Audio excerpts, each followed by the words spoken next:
Alrighty, guys. Good evening. Hope you guys are having a wonderful evening so far. Yes, on a little bit later. That'll happen, guys. Stuff and things going on in life that will change things a bit. But here we are. Good. Hope you guys are having a good evening, though. Tonight we're going to be doing more OW2s. Did almost no tweaking yesterday, as it turns out. Excuse me. Spend some time, just playing the game, and as it turned out, it actually worked out pretty good. We had some cheaters last night, but it doesn't really matter. That seems to be on every night. But the game itself, gameplay was pretty smooth. Alrighty, on late though. That'll happen, guys. Let's see what's going on in the tubes tonight here. Watch a quick tube before we get into things. And see how it's going. Good. See what's going in the games.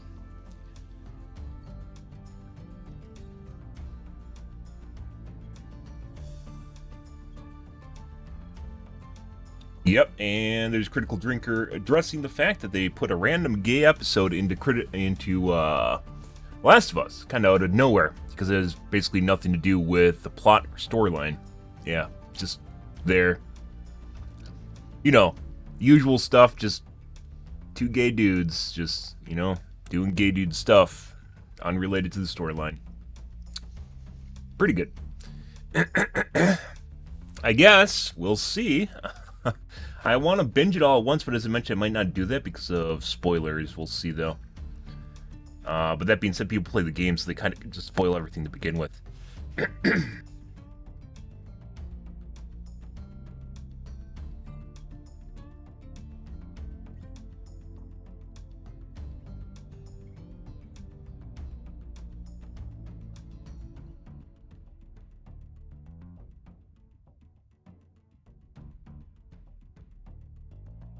Apparently they're changing gun policies on Twitch.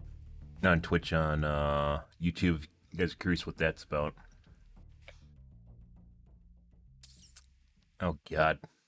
Blackhead removing. Good.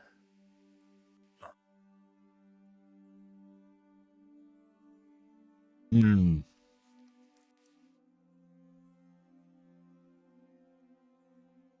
my God, a Devour video. Lovely.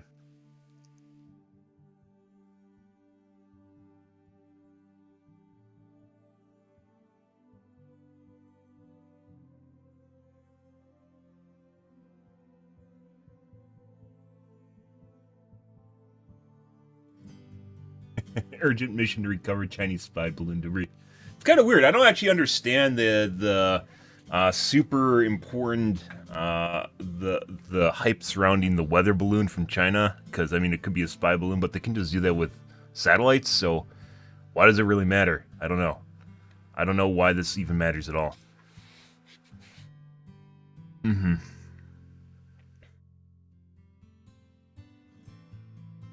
AliExpress would not lie. Yeah.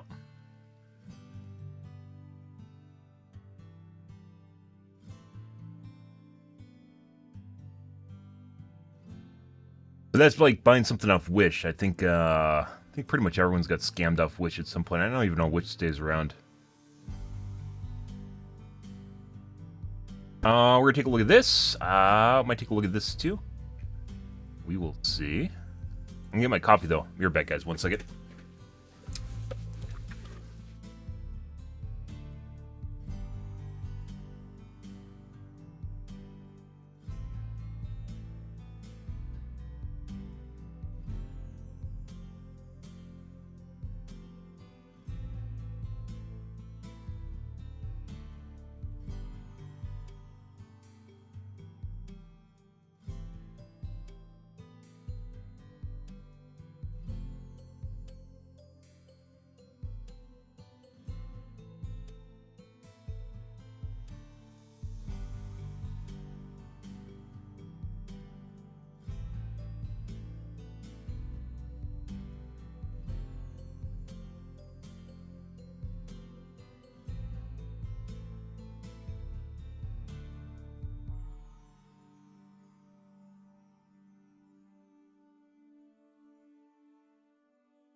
Alrighty, guys, it is the coffee times.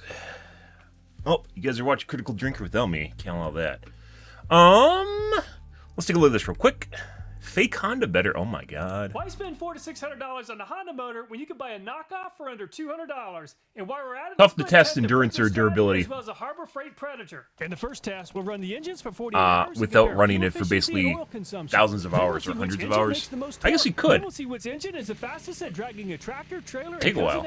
So why spend $400 on a Honda motor when you can buy this knockoff for around $150? In the motor's description, it references the GX160 gasoline engine. It claims to make 6.5 horsepower just like the Honda motor. It even comes painted in the Honda colors of red and white. It says the whole machine adopts high-quality materials, metal cams, and forged camshafts. There's no extra cost for the dents in the fuel tank. According to the instructions, follow enough oil before starting. The knockoff Honda references a paper filter, and unfortunately mine did not come with one. The foam filter that did come with the engine is just not going to do a very good job of keeping dirt outside of the engine. The engine has the throttle control, choke, as well as a fuel shutoff. The engine is advertised as making 6.5 horsepower, but on the side of the motor there's a sticker indicating that it makes 7.5 horsepower. The Honda clone is made in China, and the knockoff Honda comes with a spark plug made by SAP. Before adding fuel and oil, the knockoff Honda weighs 27.6 pounds. At a price ranging from $400 to $600 is this Honda GX200. Low vibration from precision. These are generally motors that people use in like lawnmowers or small engines in general. Cast iron cylinder sleeve provides longer service life. It claims to start replacement easy motor and for run quiet. snowblower. While the knockoff Honda is rated between 6.5 and 7.5 horsepower, the genuine Honda is only rated for 5.5.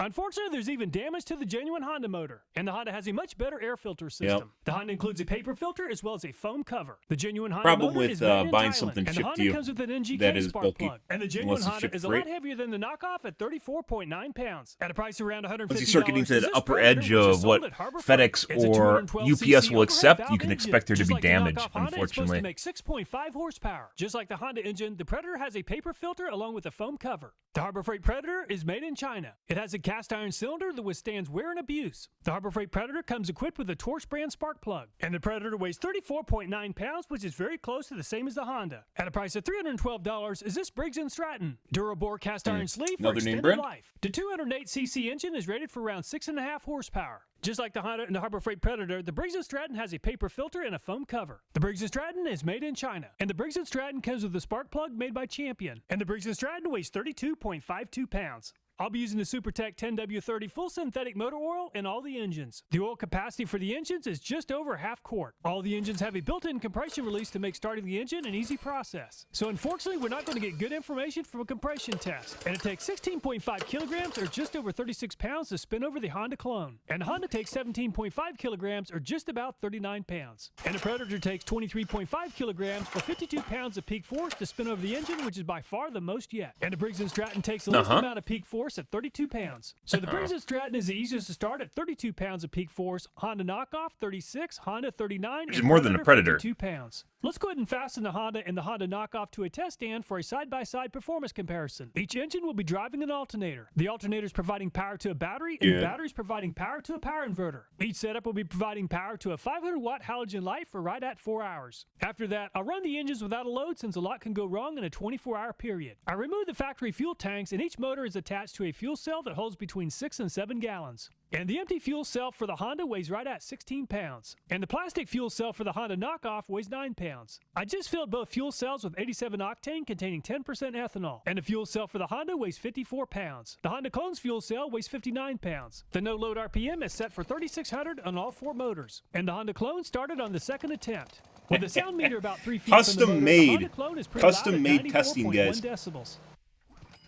And the Honda started on the first attempt. And the Honda makes less noise than the Honda Clone at 91.7 decibels. Both engines have had a few minutes to warm up, and the exhaust sniffer is going nuts with the Honda Clone. Definitely not a clean burning engine. A lot less combustible gas is coming from the exhaust on the Honda. Running under a moderate load, the muffler temperature on the Honda is I don't know if I trust that, but maybe you could trust it between engines. engines. The cylinder head is around 150. And the muffler on the Honda Clone is about 130 degrees hotter, and the cylinder head is also hotter. Comparing engine vibration, the Honda is around 300 millimeters per second squared. And the Honda Clone is vibrating way way too much for the vibration tester to even measure. I'll be surprised if this engine doesn't shake itself apart before 100 hours. This engine is way out of balance even for a single cylinder. After 4 hours, I removed the belts from the alternators, and both engines have had very close to 24 hours of runtime. So let's go ahead and compare fuel and oil consumption. The Honda fuel cell started out at 54 pounds and it now weighs 25. So the Honda used 29 pounds of fuel in 24 hours. And the fuel cell for the Honda clone started out at 59 pounds and now it weighs 29 pounds. So very close to the same with a small advantage for the Honda. And the Honda holds just over half quart of motor oil, and I just drained just over half quart of oil from the crankcase. I'll go ahead and add fresh motor oil to the engine. Unfortunately, the Honda clone is very low on motor oil. There aren't any visible oil leaks, so this motor is definitely burning oil. Oil from the Honda clone is on the left and the Honda is on the right. And the Honda clone burned quite a bit of oil. I'll go ahead and put in 0.6 liters into the Honda clone, the same as the Honda. The empty jar weighs 430 grams, and the Honda clone weighs 704 grams. So that's only 274 grams of oil. So the Honda clone burned 178 grams, or just over 6 ounces of Makes you motor wonder how the jar Harbor with Freight oil engine's from the gonna Honda fare. weighs 882. Little bit of So that's 452 little bit of quality grams of control oil going on in the there. jar. I just filled up the Honda fuel cell and it's starting off at 54 pounds, and the Honda clone is at 60. After running a few hours, I went ahead and added a little bit more motor oil to the Honda clone just so it doesn't run out of oil and self-destruct.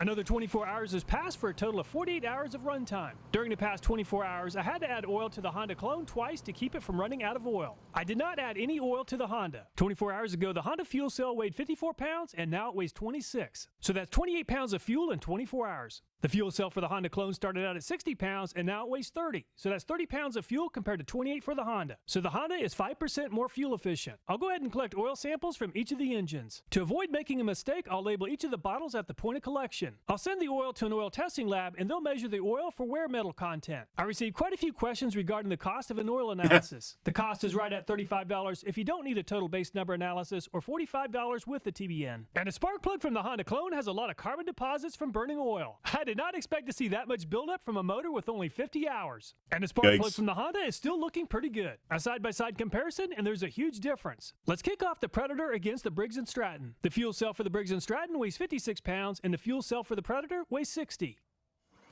And the Predator fired up on the first pull. And the Predator is a little bit louder Harbor than the Freight Honda is a and shit Honda show. Clone at You might get 94.8 something decibels. really good there, Also, you the might Predator not, you might just get doesn't something burn all twice as right. clean as the Honda. Really up in the And air. Briggs & Stratton also started on the first pull. Harbor Freights The are Briggs & fucking Stratton everywhere, makes though. about the same amount of noise Which is as why the they're an Predator important at comparison point, 94.4 because everyone decibels. basically has And access the to them in Briggs & the Stratton US. is burning a little bit cleaner than the Predator. The amount of vibration with the Briggs & Stratton is very close to the same as the Honda. And the Predator vibrates a little bit less than the Briggs & Stratton and the Honda. And the cylinder heads on both engines are pretty close to the same at around 150 degrees Fahrenheit. The hottest spot in the muffler is a little bit cooler for the Briggs & Stratton. Unfortunately, the Briggs & Stratton stalled 3 times during the 4-hour test powering up the alternator and halogen light. So that'll have to be taken into consideration for the fuel efficiency comparison. And the first 24-hour test for both engines is finished. And the Briggs & Stratton fuel cell started out at 54 pounds and it now weighs 25. So the Briggs & Stratton used 31 pounds in 24 hours, the most yet. And the fuel cell for the Predator started out at 60 pounds and the fuel cell now weighs 31. So 29 pounds of fuel consumption is the same as the Honda. I'll go ahead and drain the oil from both engines and put in some fresh oil. The Briggs & Stratton and the Predator are not burning oil yet, but this is the first 24 hours of the test. And I drained out 876 grams from the Briggs & Stratton and 886 from the Predator.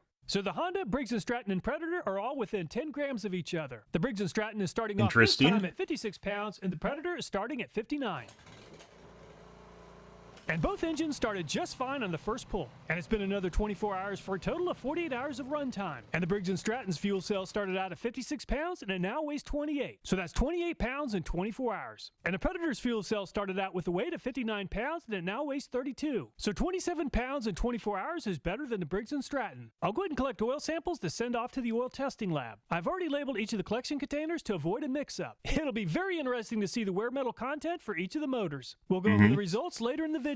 And a spark plug from the Harbor Freight Predator has quite a bit more carbon buildup compared to the Honda. So the Harbor Freight is now burning a small amount of motor oil. The Briggs & Stratton spark plug looks just as good as the Honda, and the Briggs & Stratton is not yet using oil. But it could just be a break-in. For 48 hours, the Harbor Freight Predator used a total of 56 pounds of gasoline. The Honda used 57 pounds, Briggs & Stratton 59, and Honda Clone 60 pounds of gasoline. Let's test engine performance using a go-kart. I'll use a new drive belt with each engine since the testing will cause a lot of wear on the belts. Let's chain up the go-kart to a tractor and and compare bottom-end performance beginning with the Honda Clone. And the Honda Clone, which is rated for 7.5 horsepower, barely made it to 200 pounds of pulling force. And the Honda, which is only rated for 5.5 horsepower, easily outperformed the Honda Clone at 239 pounds. And the Harbor Freight Predator has a little larger displacement than the Honda, but it fell a little short at 233 pounds. And the Briggs & Stratton only made it to 213 pounds before running out of steam. And Cousin Eddie is the Who'd have thought the Briggs & Stratton would actually do pretty good?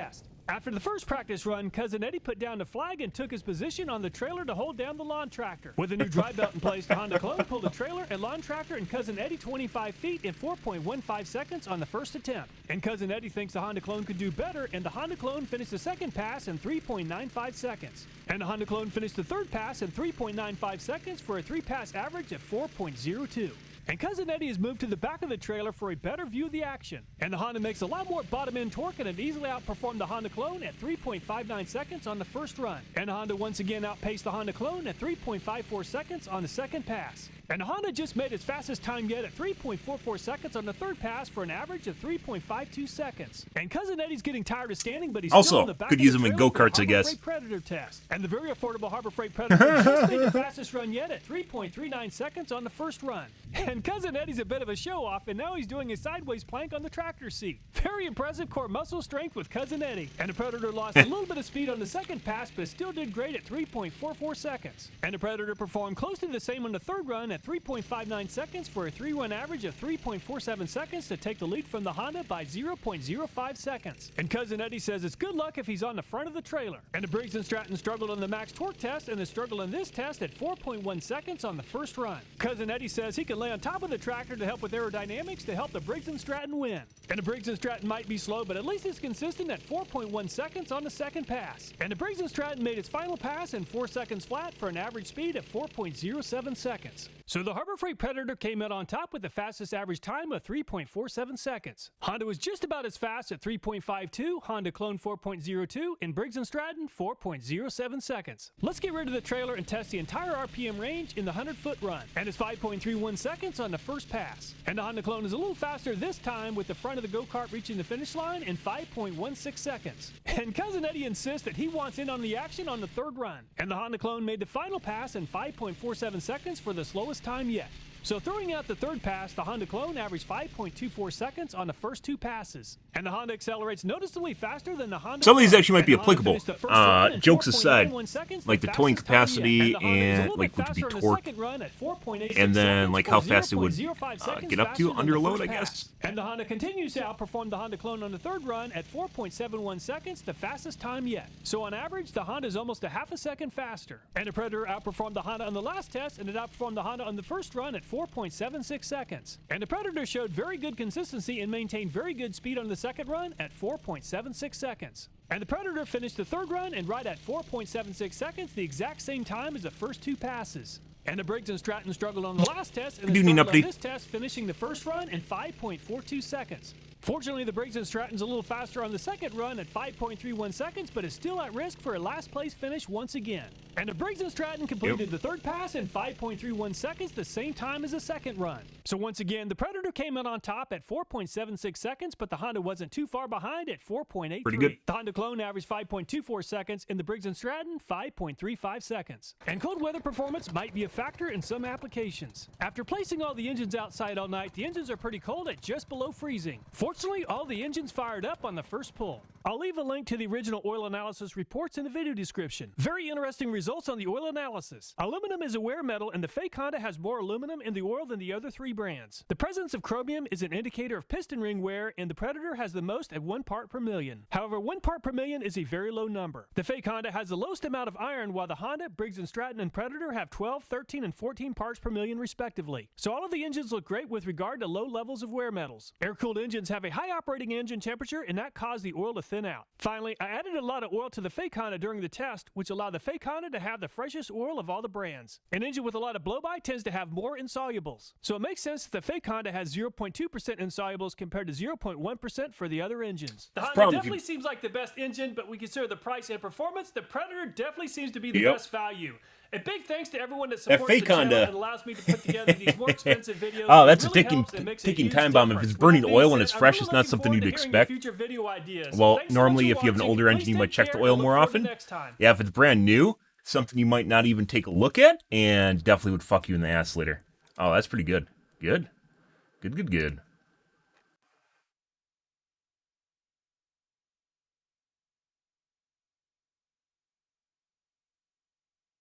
Predator is a legitimate brand in the small engine racing community. Harbor Freight even sells a dedicated kart racing engine now.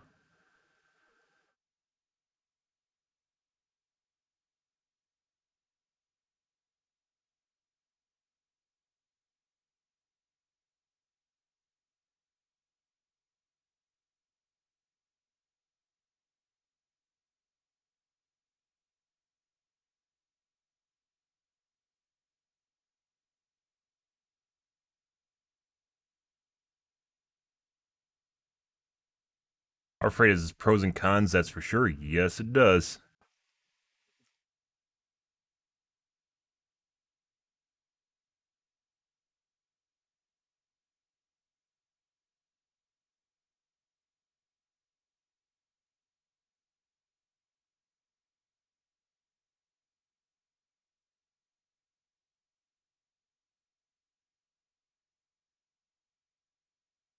Briggs and Stratton was kind of a letdown.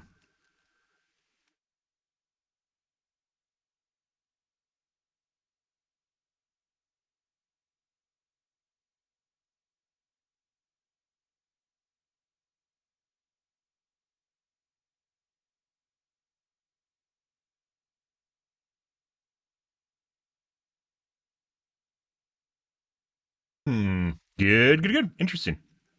Okay. I did want to take a look at this too. The Bauer? Yes. Evening, DeBauer. DeBauer. Hi and welcome back to another video. Also follow up regarding the RTX 4090, which definitely had some issues over the previous months. So first of all, it started having issues with only X8 PCI Express lane detection. And then we did some attempt, like repair attempt, which was not successful. We then forwarded this card to Chris Fix Germany, who is a professional YouTuber who's also repairing GPUs. Then he fixed the GPU, he did testing, he sent it back to me. I plugged the card back and it didn't work. And I was like, what's going on? He tested the card and now it's not working. Then I returned the card back to him so he can retest it again and see if something else was damaged. And once he received the card back, everything was working for him. And he performed a 24-hour test, which, like, I have no explanation for this. For me, as you could see in the video, I tried it on 2 different mainboards, like entirely different setups, and it was not booting. And for him, everything was working fine. Now we are back, and I want to try if the card is not working or not. We will figure that out. The second thing I want to try or test in today's video is going to be... This is wasting so much of my time. Let's make a video out of it. My 7900 XTX cards. I have currently 6 cards laying around with defective air coolers, and I'm waiting for manufacturers to release their custom water blocks. And Corsair was so kind to lend the first prototype to me so we can do some performance and also temperature testings on one of the 7900 XTX cards. So that's the second thing I want to try. This video is powered by Seasonic and the new Vertex GX. This ATX 3.0 PSU is rated for 1200 watt and natively supports the new 12 volt used by AMD. So as I said, starting with the RTX 4090, I didn't change anything. It's the same setup, same everything, same like power cable and everything. I just will plug it back first and we will figure out if it just boots or if I'm seeing the same issues again. Card is sitting mounted in the board. It's the same setup as before. It's also the same power cable, it's the same monitor, same DisplayPort cable, same everything. I also had a longer chat with Chris to like discuss possible issues, like possible roots of issues, what we were seeing. And like the only thing we could think of was the power cable, the power connector. I also want to show that I cut some parts of this connector away like weeks ago, but honestly speaking, this should not cause this problem. It can cause the, like one of the sense cables to get a little bit loose, to become loose. But I tested this before, and if you plug it in, because you can see there's this red light on the card. But if you plug it in, the red light disappears. If you pull out one of the sense pins and it doesn't have contact, the red light will light up again. So that should not be the problem, because if I the mean, I'd sense still was try a not different connected, connector regardless. then I would have seen the red light last time, but that was not the case. Also, what you saw last time was that only the center fan was spinning. And that's also not the case. If you don't connect any power to it, or like one of the power A pins flaky is power missing, cable can do a lot of then weird things, just like none a of- flaky power supply can, guys. It doesn't always make sense because it's getting like weird voltage, or it can't draw the right amount of amperage. It can do really fucking weird stuff to whatever you're trying to power. Power supplies, flaky power supplies, putting aside whether or not his is flaky. Flaky power supplies are one of the hardest thing to diagnose in a computer because they're very sporadic. Unless it goes pop, you're probably going to spend a bunch of time wondering why something's fucked up in your computer and you have no idea why. Speaking of which, I'm trying to figure out why stuff's fucked me. It's my fucking power supply. I haven't changed my power supply for probably 5 years at this point. Basically, last time I played Overwatch, I don't think it's a problem though, because I've stress tested. I run it under high loads. I don't know. the fans are spinning. I always just So, try changing one it's for shits and probably giggles. not the power cable. Honestly speaking, I have no explanation for this. So, but let's just see. For a second, honestly, I just thought that only the center fan would spin, but all of them are running. So that's already a good indicator that things might be different this time. And as you can see, it's not stuck this time at VGA detection. So yeah, it's probably working. As you can see, we have a display signal. Okay. You know what's weird? So I did the same thing already for the German take, and I will just insert footage here from the German take, because honestly, I just was able to restart this card. I was able to boot the card, and everything was fine. I was able to show GPU-C, but now I got this blue screen. Let's see what happens now. Sounds like he has a bad PCIe slot. Oh, he said he so we checked are it with a back. different computer. I didn't even know there's a built-in rendering test in I have GPU-Z. no idea what's going on here. I mean, GPU-Z! looks fine. It's GPU-Z! detected with Where are 16x. you? This looks also fine. GPU-Z! I don't get it. I really don't get it. Honestly, No, I'm you're not quite sure here. if there's still an issue with this card or not. Because I remember that I had exactly the same There it thing is. with this inaccessible Found it. boot Know device exactly where all my stuff is on my already desktop. with a different card. Not an RTX 40 gen card though, but it was a while See, ago. advanced? But I remember that I had exactly the same thing. Validation. That I had this blue screen with inaccessible boot device, and then it was pretty much the last time that the card was able to boot. And then I tried it again, it was not detected again. So I remember that I had the same kind of thing already before. And it's not related to the SSD, because when I had this last time, I didn't even use an SSD. So yeah, not quite sure what's going on, because I mean, theoretically speaking, both are using PCIe, so it could be some kind of weird conflict or something. That's always a possibility you have to rule out, but yeah. Sheik also didn't find any kind of PCIe conflict, so I guess that's not the thing. I also talked to ASUS Germany, and I will return this card to them so they can maybe investigate this further, because like right now it seems to be working. As you can see, there's still display signal. I also ran I had stuff going on tonight. Everything was fine. Temperatures were fine. Score And was fine. it was 1 in the morning, and I was like, what am I going to do for the next 3 hours of my life? Holy shit, I'm like a normie. And I was like, I got to stream. And then I did. Contact with ASUS Germany, see if they can find something. And for now, we will just continue with the 7900 XTX. For comparison, for the 7900 XTX, we are going to take sample A.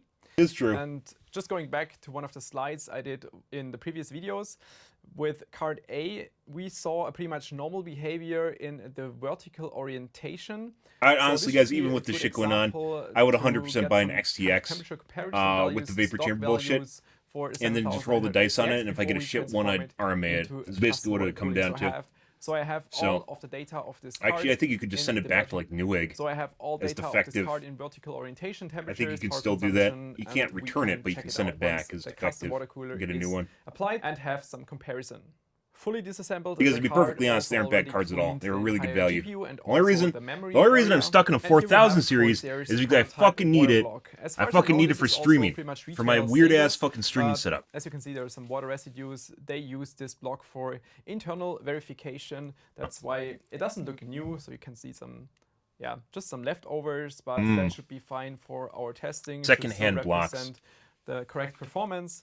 But if you would buy this retail, obviously you would have a cap with like thermal paste underneath and everything. So it would look a bit different, but generally speaking, should be the same. What I like about these blocks is the fact that like everything is pre-installed, like the pads and everything are cut to shape. I wouldn't have a problem with like applying the pads myself, but I like when they're pre-cut and when you don't have to cut them yourself, just for convenience. That's Most people do not nice. have There is pads no laying paste applied around, here, so Devour. we will first So, apply some yeah. thermogrizzly Hydronaut on the GPU. You might. If you ask yourself the Most question people do why not I'm have often pre-cut now pads or also just using pads laying Hydronaut around and that not they like can use at the Hydronaut exact right Extreme size. for these kind of applications. It's pretty simple because Hydronaut delivers. You know what I do good for long-term you know what I do for stability, thermal application, it's a bit guys? cheaper and it's also much easier to apply. No, you don't. Yeah, I use my finger, and I apply a relatively smooth coating across the whole thing, which obviously has bumps in it. And then when you push it on, it just goes and then it squishes it up. I absolutely love how this looks with the pretty even aluminum finish, like black anodized. They should have made him look more like a Heat-sinks, face. Visuals, and also with a little bit of RGB in the center. It looks quite nice. I'm still waiting for most of the air to leave the loop, and then I will probably try to remove the remaining bubbles, but it's not going to make any. Those bubbles will disappear on their own, by the way, because air will go into water. It will enter the solution and basically end up in the reservoir. There's a bit of air here or there. It's not going to make any. Takes some time, but it eventually will. The temperatures and maybe just also ignore. I'd 100% buy an XTX right now. I'm still debating on maybe actually considering buying an XTX. I don't fucking know. I have no idea when they're going to drop the prices on the 7000s, the 4000 series, and at this point, I'm kind of just, I don't know, I'm just like, fuck it, kind of ordeal. Degrees Celsius, just a good indication that mounting should be fine. Now time for gaming benchmarks. This is also one of the cases, I'm just running the load test right now, that after moving from an air cooler to water cooling, you can often get the impression that the coil whine increased.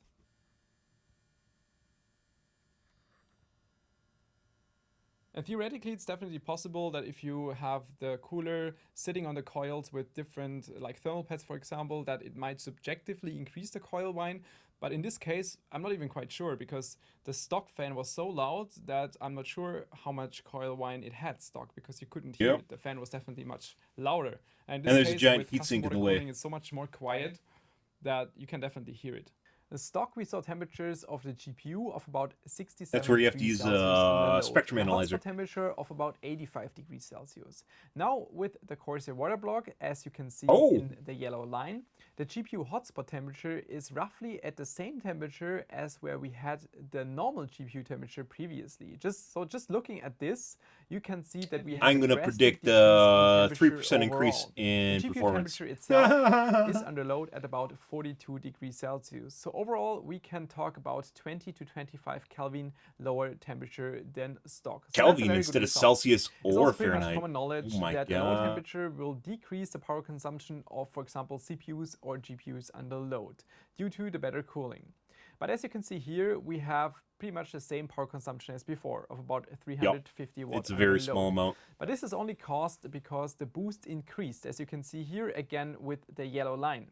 The clock is increased by about 40 to 60 megahertz. So not only did we get lower temperatures, but also a slight increase in performance by the additional boost clock. Yep. But also, it's also generally why water cooling, unless you're just doing it for cosmetics, is just you won't a waste. be able to notice. You can notice this in benchmarks by about 1 to 2%. But honestly speaking, that's probably not worth discussing it. The temperature results we saw with the he's not even going to test it. Okay. are pretty much as expected, and I would say it's perfectly in line with all kind of previous gen graphics cards. And I think temperature regions between 40 to 50 degrees Celsius under load is what you expect with custom water cooling and GPUs. It's also something I wanted to do to complete the entire 7900 XTX temperature drama series, because there were still some comments that requested testing with different cooling methods. So I would say we kind of delivered this, that it's not a GPU issue or anything, that if you hook up a different cooler, it will just work fine. And also with the RTX 4090, I will return it to ASUS as I stated previously. And if I hear anything, like if I find out anything new, I will let you know. But apart from that, I would also consider content creation. Oh, I need to upload a video. Thanks for tuning in. Till next time. Oh, no. No problem. Thank you for producing the video, DeBauer.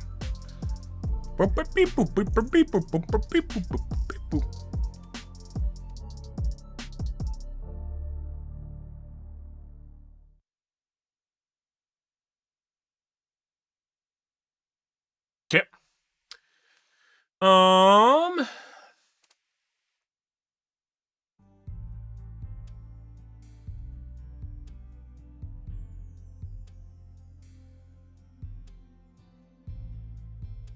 Swear to God, I had views here on some of these videos yesterday, and it removed them. The fuck is this shit? I don't understand. It gives me this little, it like baits me with like a handful of views, and you're like, oh my God, I got 2 views, and then the next day they're gone. And you're like, what the fuck? What the fuck, YouTube?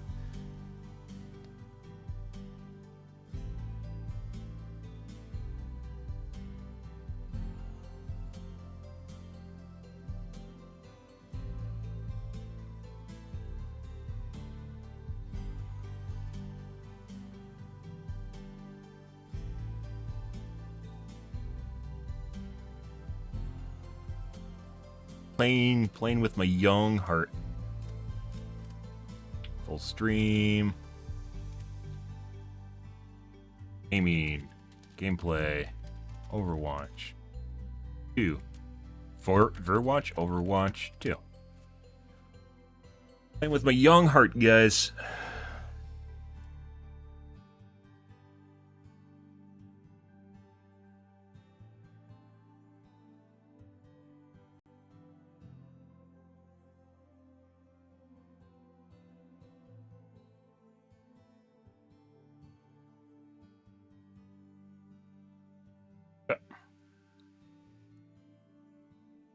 Processing is taking longer than expected. Probably means it's just going to explode.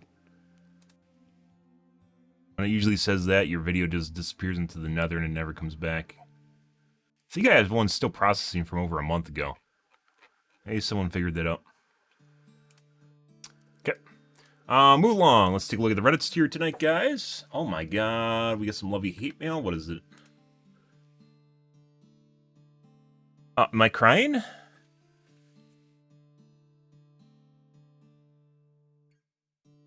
Like 2 months crying. You could be saying that I'm crying or that he's crying. We're both crying. 2 months crying.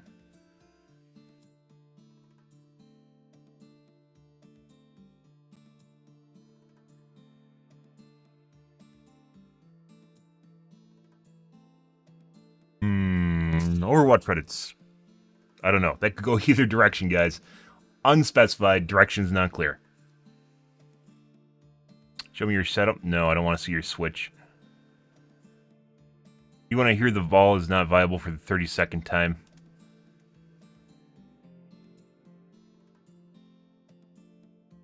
Okay. Council, by the way.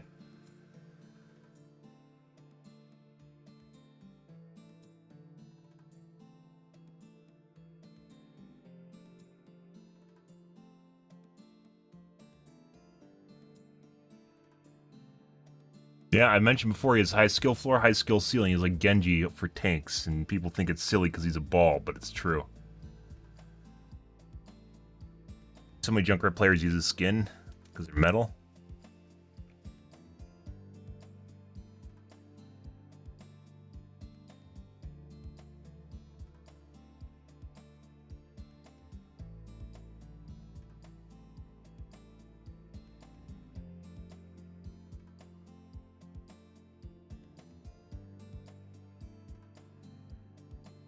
So I'm making fan art for a new skin release to play on it. Good for you. Pounded that out in an hour. Lovely. Upvotes, comments, visit her or his DeviantArt page, whatever. ArtStation, whatever the new one is. Thank God I bought that Bastion skin. You mean a sale happens and you didn't get in on the sale? Okay. Good. Good way to get your name out as an artist is by making fan art of something that's new, that's hyped up. And a lot of artists do that, by the way. It's not uncommon. Submissions are open, by the way.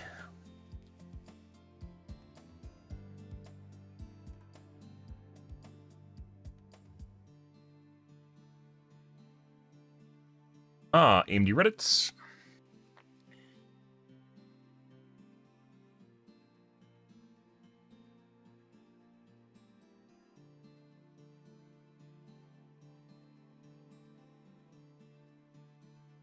How poor is the motherboard fan? Apparently it didn't matter at all after people tested it a bit. The X70, I think this is the X70, X670 chipset fan, 570, was unnecessary, and it stays relatively fine even under load. Manufacturers don't put fans on unnecessarily. That's like saying developers for games know what the fuck they're doing all the time.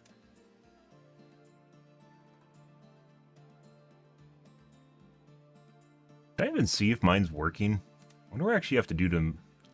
let's see, hardware info.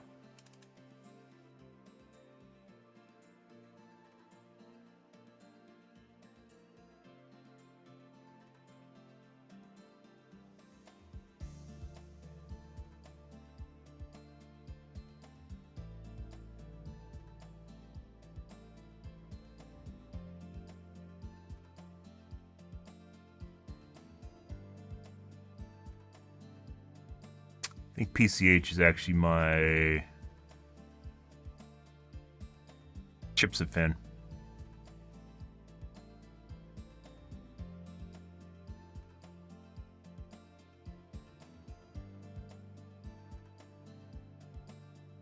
There's chips of temperature.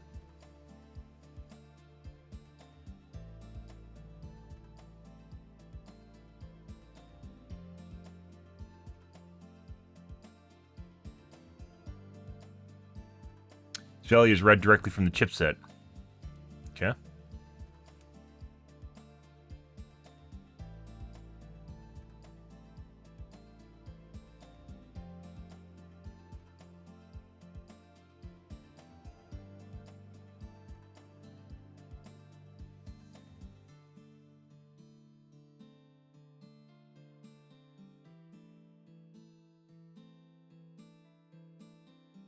PCH, chipset PCH temperature. Diode and chipset vicinity, yep. Basically almost identical to the chipset temperature. I think in order for me to stress the chipset, that's kind of a weird thing. You have to run like hardware benchmarks or something. Like, well, NVMe drive isn't on my chipset, so that wouldn't work. I don't actually know. I think I'd have to attach a USB hard drive and then run it, is what I'd have to do to stress my chipset. So it actually has I/O throughput through my chipset. I saw on Twitter that our military was able to block any communication from China's spy balloon. How would that work? You seem tech smart.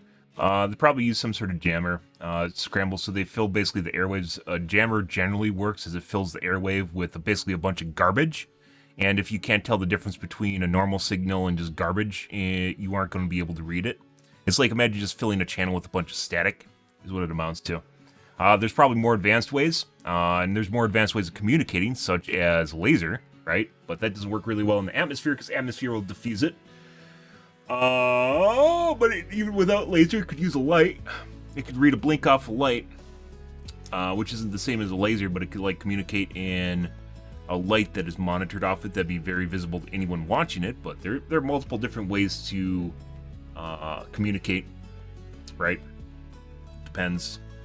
If you weed out the background noise, there's ways of communicating. But my guess is if it's RF, is they just filled it with just a bunch of noise coming out the vicinity.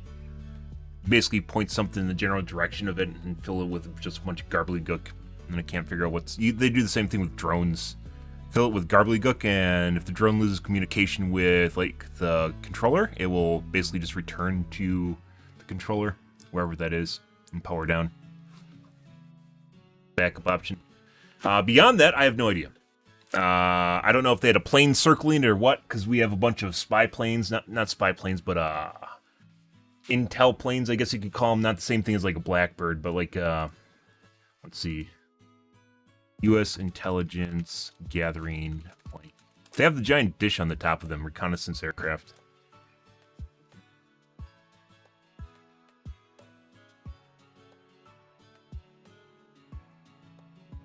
Intel aircraft dish on top.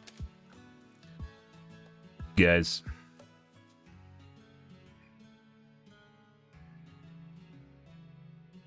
E2C Hawkeye. Sentry. A couple different variants of it. Early warning and control aircraft developed by Boeing. Surveillance command, control, and communications used by USAF and NATO, French Air Force, Space Force, blah, blah, blah, blah. Series distinctive rotating radar dome, rotodome above the fuselage. Production in 1992. Yeah. So I guess this is just for radar. So this might not be exactly what they're doing, but these also exist too. This wasn't even the one I was thinking of. I was thinking of this little guy.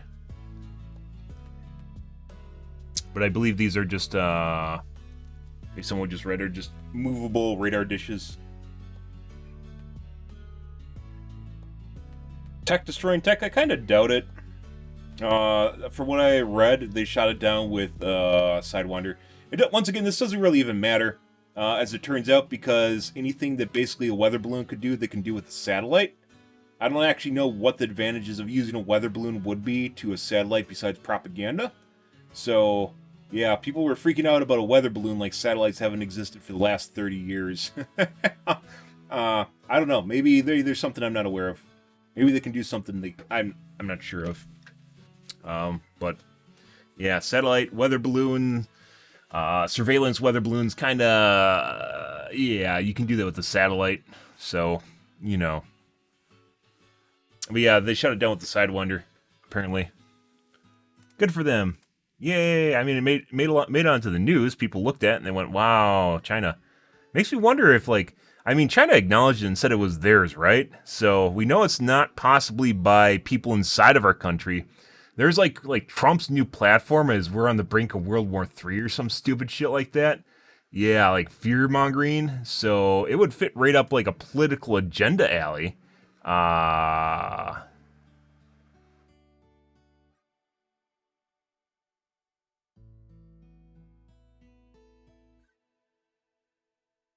We are at the brink of World War III. Trump kicks off 2024 run.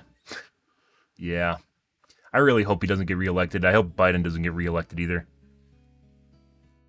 Yeah. And shit like this would actually... So the weather balloon would make sense with shit like this. Like, oh my god, just something to make it's basically harmless and makes people fear for their lives or some stupid shit. But yeah, like there's nothing that a weather balloon could do that a satellite can't do in terms of intelligence, as far as I know. Besides maybe disrupting communications or something, like also doing that, but I don't think it'd have enough power. With disruption, oftentimes it has to deal with, you know, jacking the airways full of juice, and you can't really do that with something that's powered by solar panels. I don't know. I really don't know. This reminds me more of FUD. The weather balloon thing reminds me more of FUD than anything.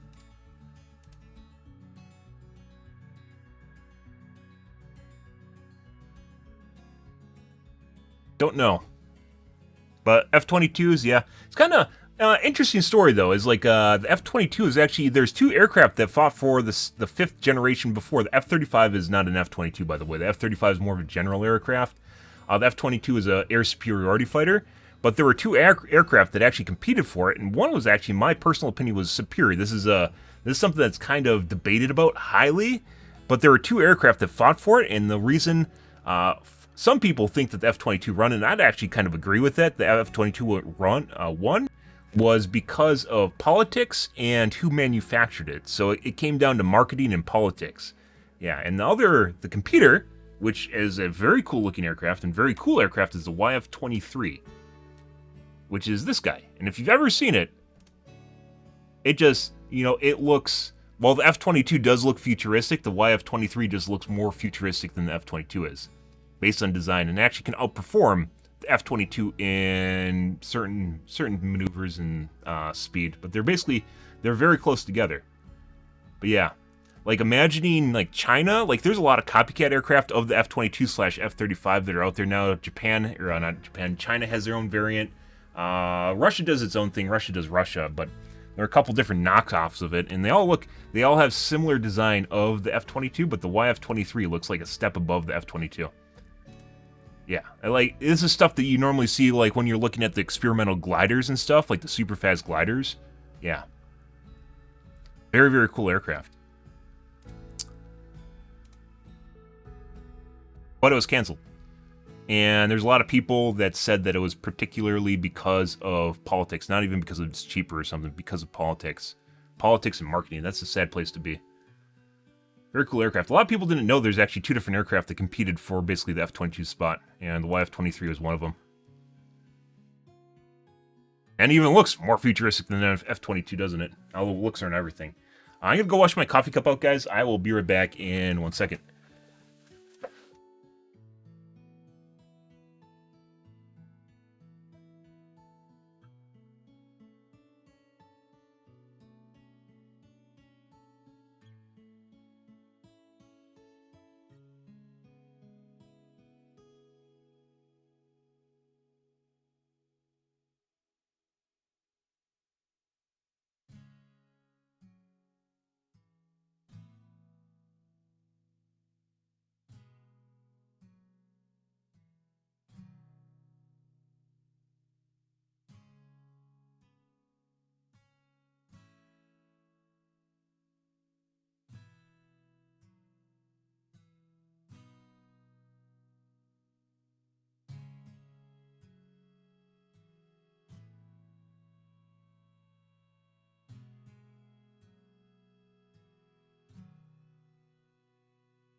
The six-dimensional fighter jet known as Mercy.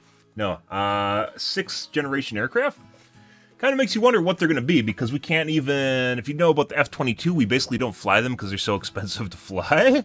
Yeah, which is hilarious. It's one of the reasons the F-35 was developed, is a cheaper alternative to the F-22. Even though the F-35 came out later. Which is kind of hilarious. It also does more things too. But, yeah, including, vertical takeoff and landing VTOL. F-35B, I believe that is. Like, I love military tech, guys. You can say what it is about weapons of war or whatever, but military tech's actually really fucking cool. There's a lot of man hours. There's a lot of blood, sweat, and tears that goes into making this shit, making it good. You can say what you want about the U.S. and America, but America fucking has military down pat, or at least for the most part has it down pat. You're kind of lazy when you're the biggest dog in the world and no one's really competing with you, right? Even if Russia occasionally does stuff. But very cool aircraft, and there's some people that think that this might even come back for 6th-dimensional design. Like, it might actually be a reboot. Oh. Yeah.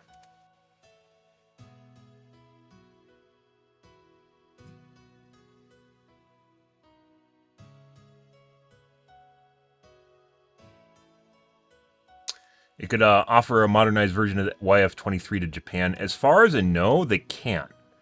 Because these, just like we can't export the F-22, they were not allowed to export their designs. Although, Northrop Grumman definitely can make a new aircraft, right? Pretty cool shit. Like, they don't even... Well, it does, you know, the F-22 does share a resemblance to this. I mean, one just looks completely, like, yeah. And supposedly performed extremely well.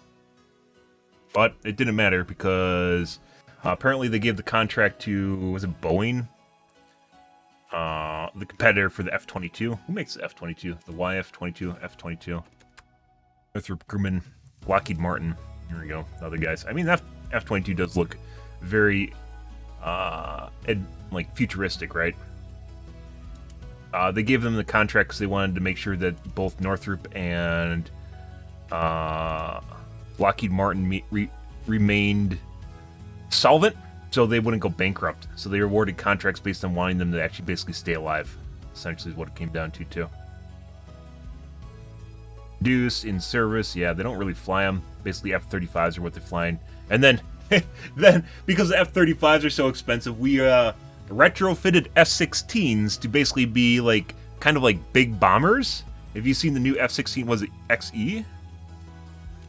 F-16 XE? XL? Is F-18? Well, that's not it.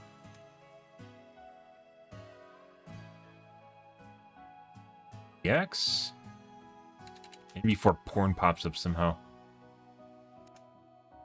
EF.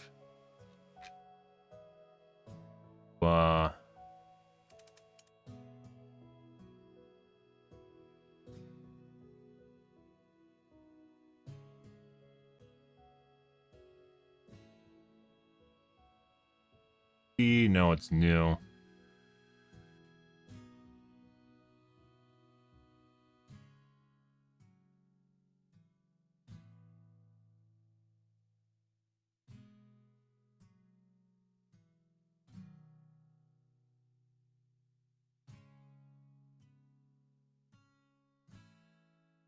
F-18.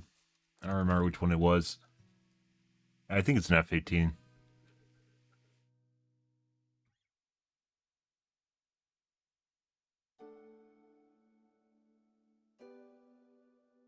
Ew.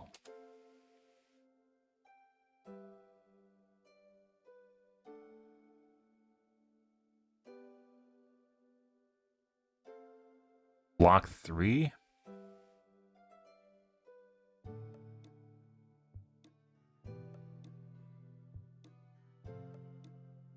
EF.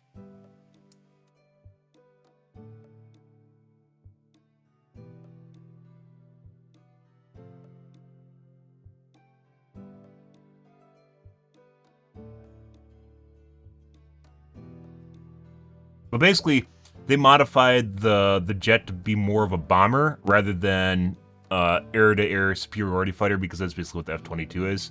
So they're basically repurposing stuff at this point to obviously save money, because money is important.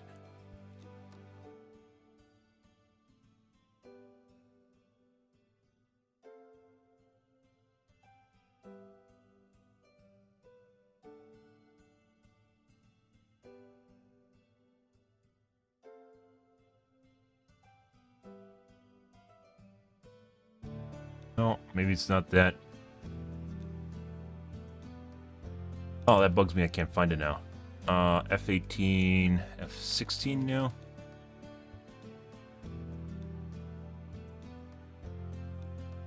November. F-16 Block 70. Yeah, so it's fifth generation fighter aircraft is the F-22 and F-23, which are based on stealth, but there's still the fourth generation, which is like the F-16, F-18.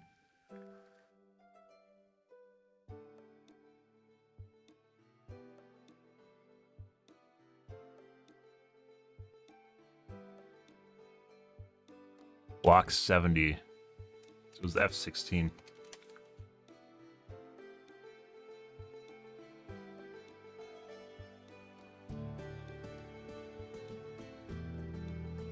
Extend structural life of the aircraft by more than 50%.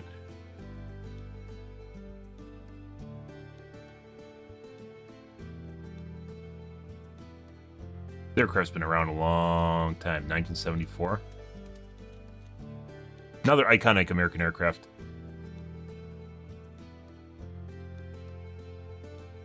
Block 7072.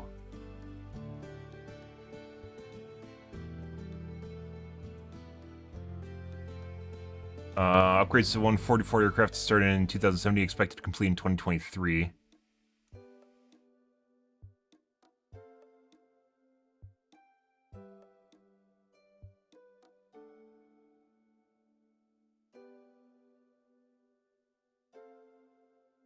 But anyways, just retrofitting older aircraft for new missions or new designations, I guess you could say. They do different things than they used to do because they're still good aircraft, but they don't have the characteristics they're looking for anymore, like stealth, which really matters in air superiority engagement, right? Because you're just shooting missiles at each other, and that really matters on who can see who.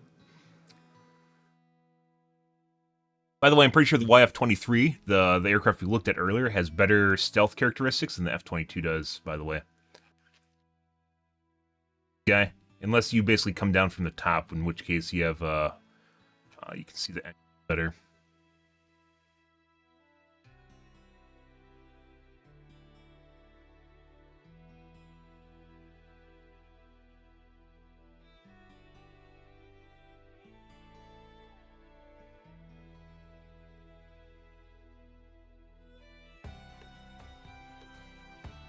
Cool. Interesting.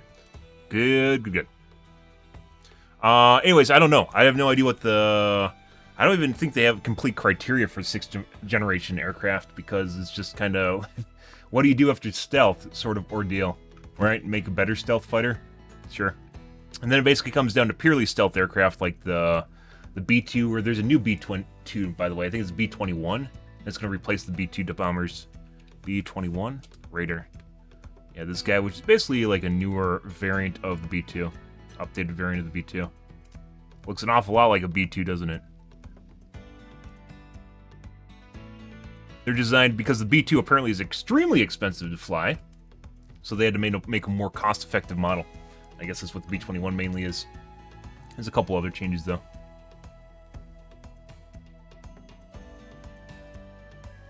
I'm going to leave this open and take a look at what my chipset temperature gets up to. Leave this here. Minimize this without... Okay. Guess it wants to minimize. I'm not going to do that.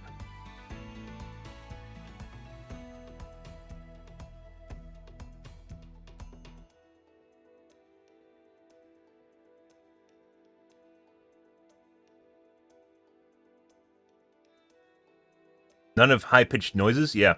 Old chipset fans used to have high-pitched noise. I have one on my X570, my motherboard, and I don't hear it at all. So it's on all the time, but I basically don't hear it.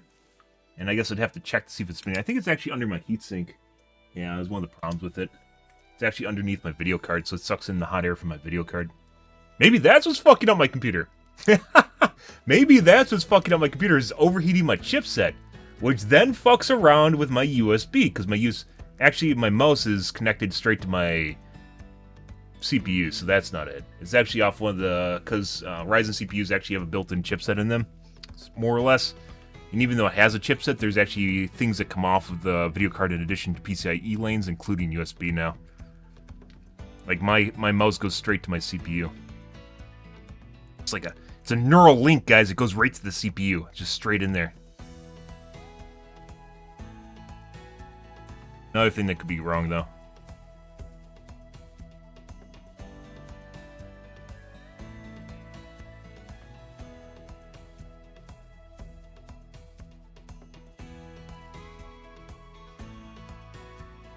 X570 chipset runs hot? Not really. There was posted about these way back when they first came out.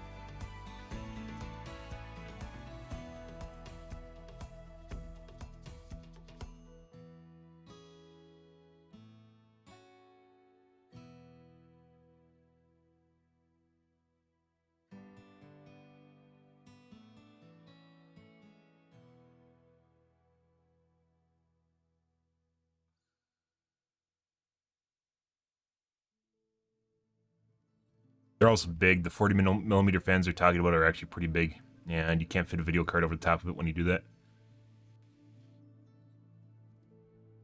My chipset fan is literally right next to my PCIe my slot that comes off my CPU, so I can't just trade it out. It's one of the problems I had with it when I first ordered it.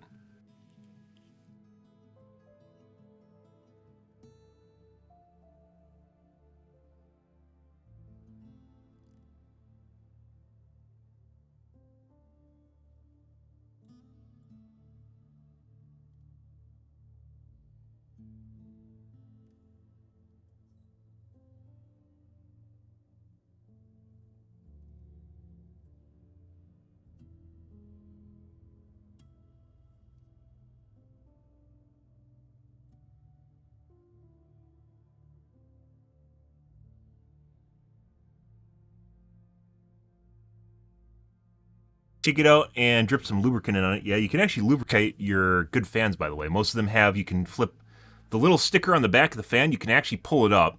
Unless it's an asshole manufacturer, you can pull it up and there'll either be a plug there or there might not even be a plug under the sticker. And then you just drip some, I use 3-in-1 oil. You can really use a lot of different lubricants. 3-in-1 oil in there. And then it will basically make it much, much, much, much quieter. Oh yeah? Are you out trolling tonight, Snake? How much have you smoked? I know you smoke. There's no way you don't.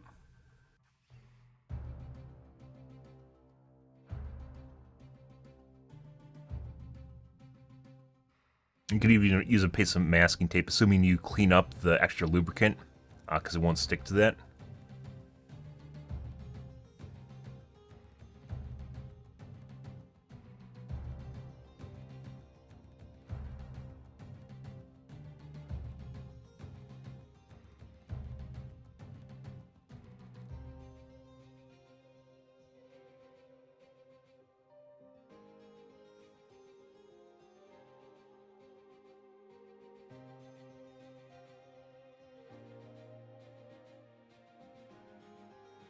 Why did I say that? It's just the way you act. You come across as a smoker. Of the marijuana, it's not that there's anything wrong with it, but, you know, just trying to make sure that, people are being honest, right?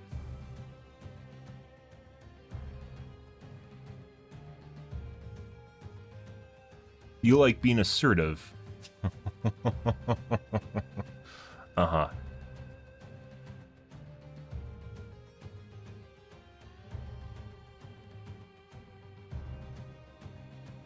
Okay. Enough of that. Maybe I'll take a look at that later. Actually, I'll just keep this open. Here on the side. Mine has this. I think I even have the same exact motherboard as them. Good. 1500 X3D and XFX, 1700 XTX.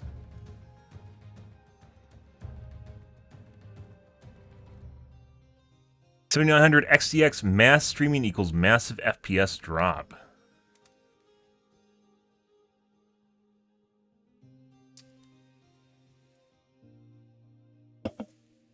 I use OBS downscaling the stream to 1080p. Streaming, I'm losing like 40 to 80 FPS, and that's huge. Processor.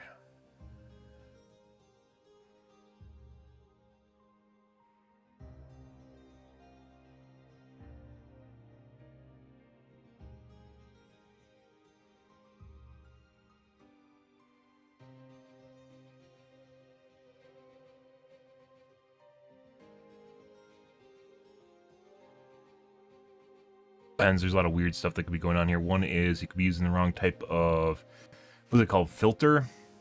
No, it's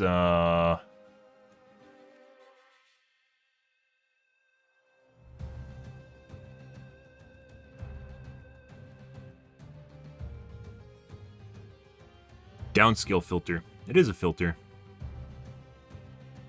which can be accelerated by the GPU depending on what GPU you're using. Oh yeah? I mean, you can smoke and wipe your own ass, so.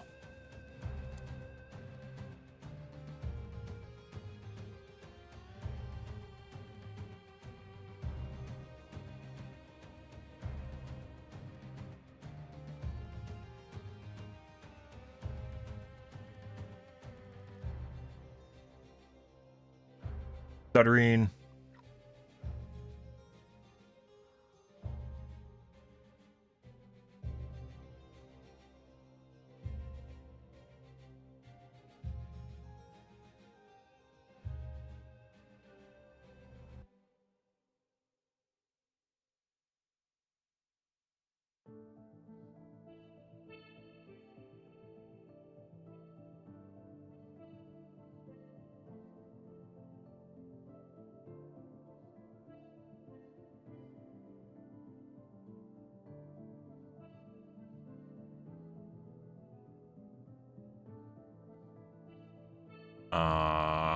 Hags and Sam, Smart Access Memory.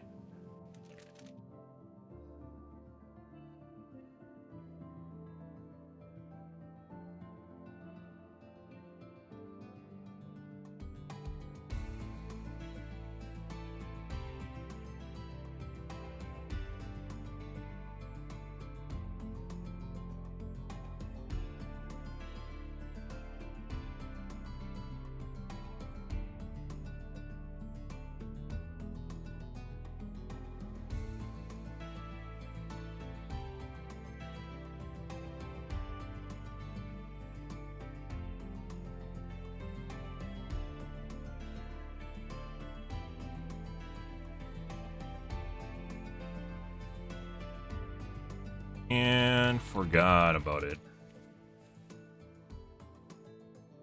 NVENC is actually pretty fucking phenomenal. I'm not gonna lie. I don't use my...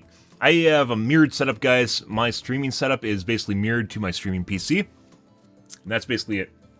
And I still wonder on occasion if my fucking mirrored setup is fucking with my games, because sometimes it fucking feels that way, and it's always this like little piece in the back of my mind of what's happening to my computer.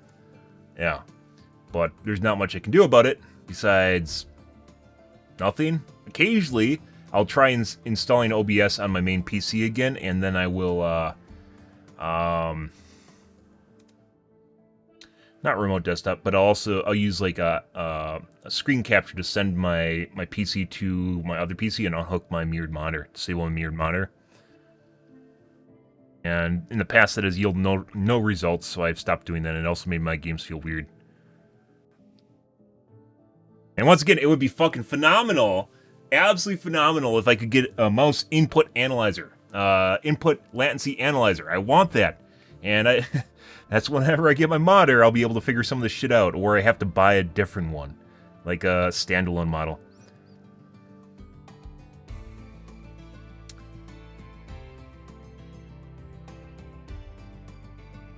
$63.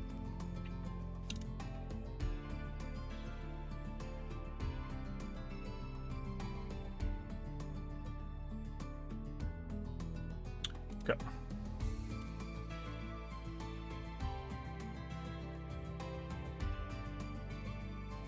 Annual overclock, okay.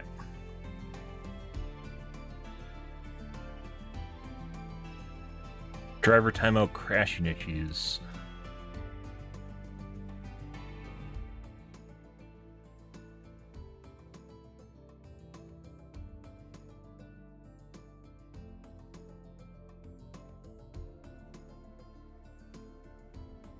Disable MPO? I have MPO disabled. It's one of the things we actually tested right here, and it actually just helps in general. Nothing to do with crashing or stability.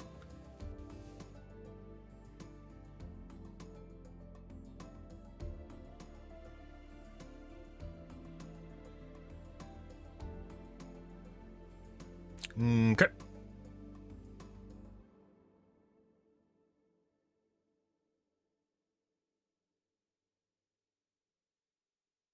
Duty Reddits.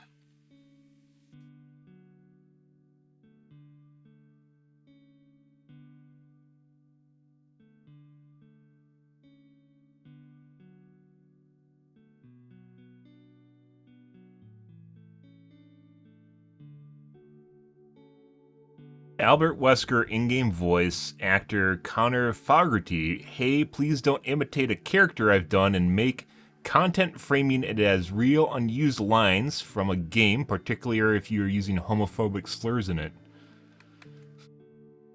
Fucking Dead by Daylight.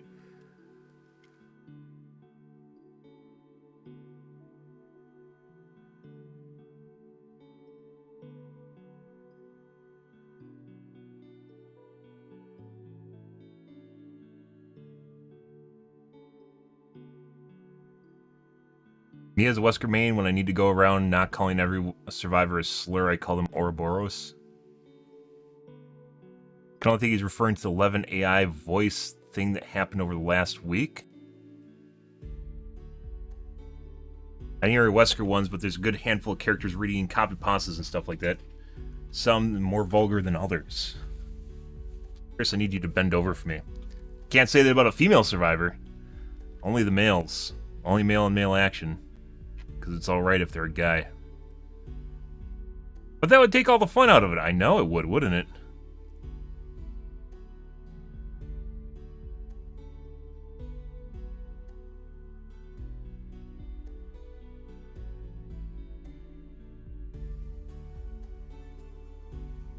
No malice was intended on their end. I guess they themselves are part of the LGBT community. Oh, problem solved. Okay. Wow. 2023 is rescued. So many pitchforks and torches there.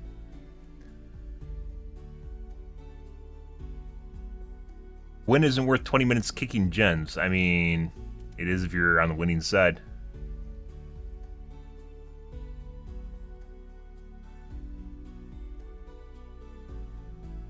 You're right. You should die faster. Shame on you spending 20 minutes watching the killer kick gens. Next time, be a bit more hospitable and make sure you help everyone get out of the match sooner. Smile. Imagine criticizing the other side and realizing that you actually have efficacy in what's going on in that match. You have autonomy in that match, and you choose to let it run out for 20 minutes because apparently you're not part of what's happening.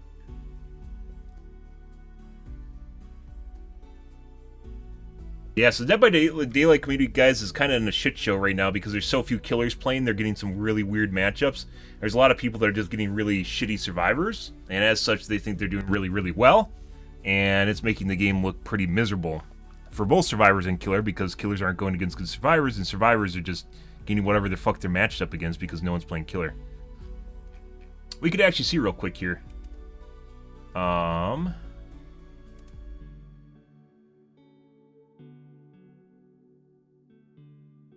Before we play Overwatch.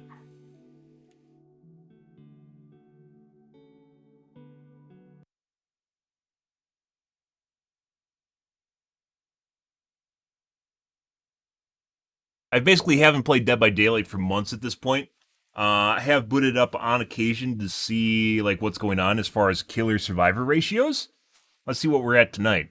It's obviously 3 in the morning on a Monday morning, which is not going to be a good indicator, but every time I've looked around prime time, it's looking for killers and a 100% killer BP bonus, despite the fact that killers apparently are shitting all over survivors. And for some strange reason, when I start the game, my other monitor goes black, and my mouse is stuck to the monitor, even though, yeah, I don't understand this. This is something I haven't taken time to fix. And I can click on the primary screen on my secondary monitor. Why this happens, I have no fucking idea, but here we are, guys. Yeah, so my mouse is actually on my secondary monitor right now, and I can't even see you guys.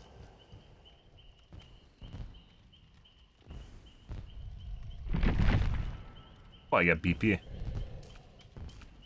Basically, I'm feeling around for these boxes to light up on my second monitor.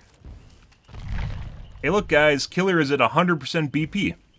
What this means is the game really wants killers to play because it can't find killers to play the game, and as such, is throwing whatever it can find into the matches with survivors so survivors can play. So even at 3 in the morning, which is when killers generally tend to be, there's more killers on late because they're more hardcore than survivors. This has almost always been the case when I've streamed, and it takes longer to find matches as a killer. It is still at 100% BP for killer right now. Yeah.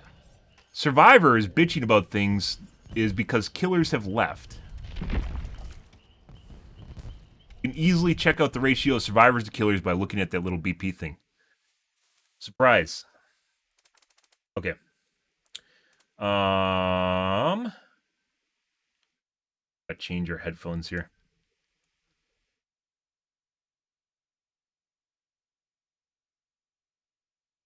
The chipset up in the background, see what it gets up to while I'm playing games here tonight. I'll take a look at it at the end.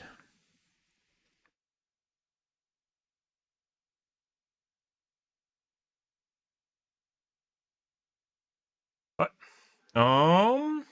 let's see.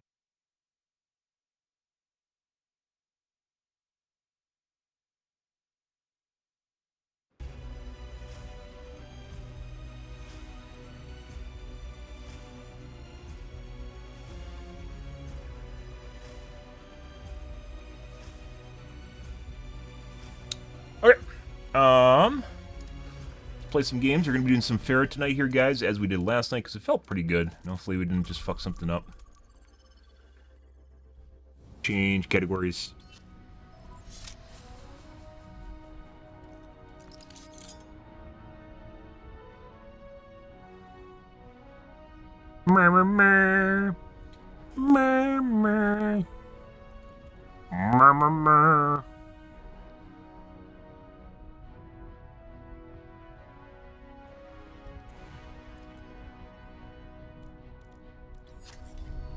Go. Strike from above.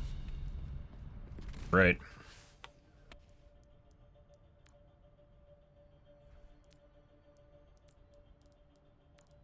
That, do that. There's a couple things I want to try, which we didn't even try last night because things felt pretty good, so.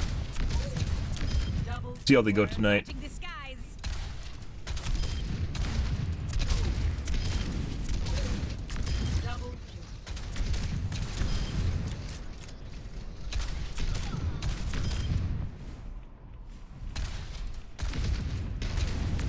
By the way, there are definitely some people that stream and cheat, for sure. I've watched some people play Pharah, and they're absolutely fucking horrid, and then they switch to fucking playing... Like, they can't even fly properly. Like, not just aim, they can't fly properly, and then they switch to hit scan, like, hit all the fucking shots. It's pretty obnoxious. Then they make fun of projectile players. Pretty absurd. Like, hit scan elitists or something, I don't even know what you want to call them.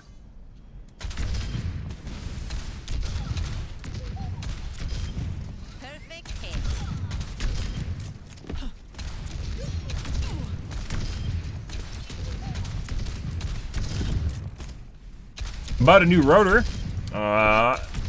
which might be a scam, we'll see. It was a used router on eBay. It's got a really good deal on it, and it might be a scam or it might not be, I don't know until I get a box of rocks in the mail, in which case I have to file a claim with eBay. Forgot your parachute? We'll see. Finally got a new router. I'm waiting. Basically looking for a deal on them to buy one before getting one, so... Yeah. We'll see. We will see. I don't even know how much I can sell my old router for. Probably 60 bucks or something. Anything under 50 is not worth selling on eBay. It's like a waste of time because you'll eat it up in terms of shipping, your time itself, and fees. Fees are like 12. I think more than that, like 14%. So, yeah, you sell something for $20, you make peanuts on it, depending on what it is.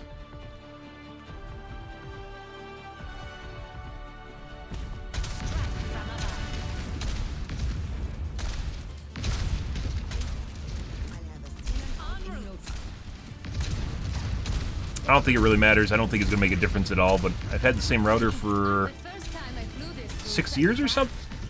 Wow. It goes. We're on West Coast. Good. We're on Lax, based on our ping.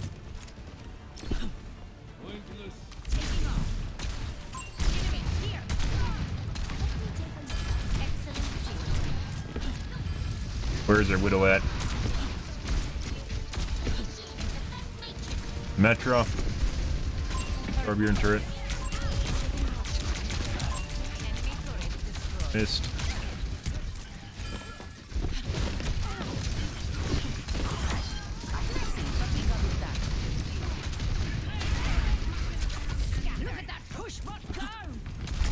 Want your aim grenade.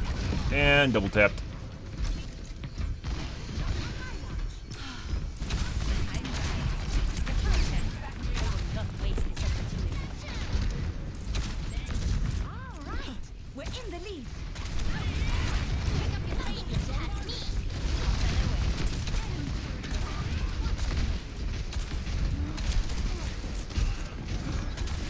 Someone else got it?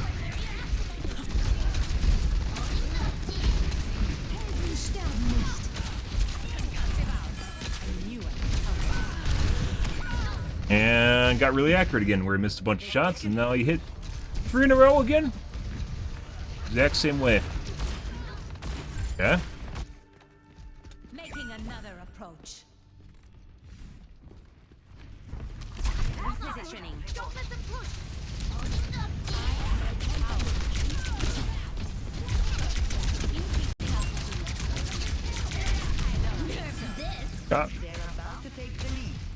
Should have actually just went and suicide on the diva.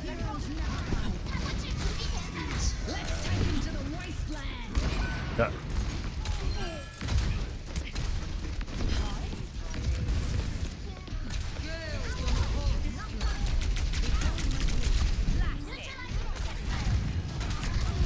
Oh my god, the fucking reload.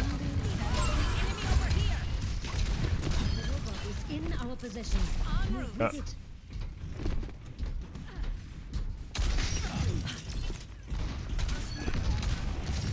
I just shot through that fucking wall. Teleporter materialized. That, Repositioning.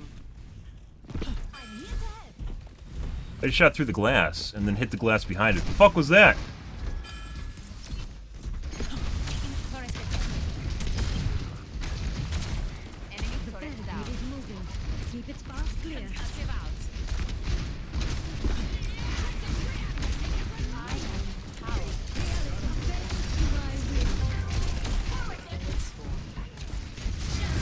Rains from above. Been sitting on it for so long. It was a waste, by the way. Thought I'd maybe take advantage of that. Oh, I got stuck in a corner.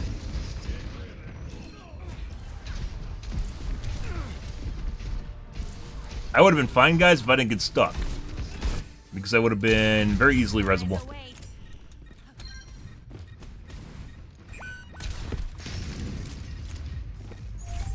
Increasing altitude. They took the robot. We need to attack.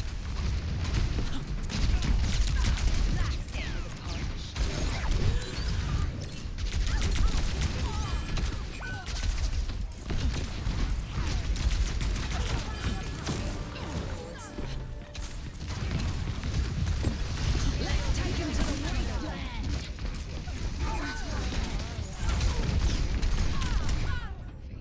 Neutralizing projectile.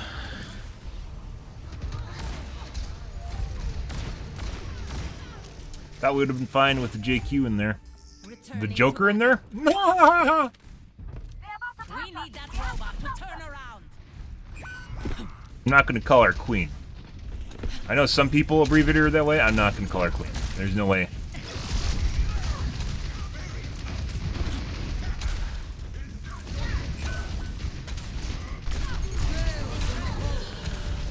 Uh, Excellent teamwork.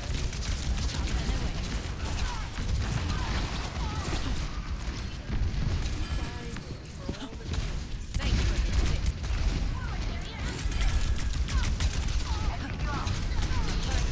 oh my god, I'm dead.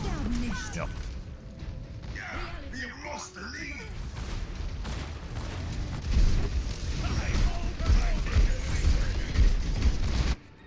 Good. Let's show them some air power. And stop them from pushing that barricade.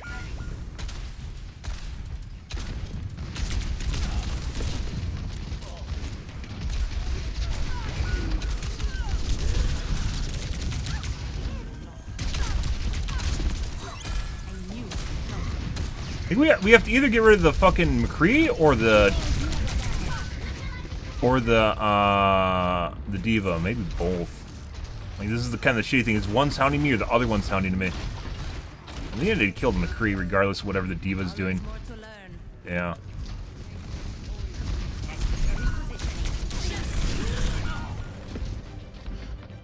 Don't know, I didn't die just now. Good. Also, I accidentally hit tab. Yeah, very weird. Moving the barricade. I don't want to talk about it. Thanks for the assist. Fuck off, dude. And then there's a turret on top of me. My team's getting fucked, yeah.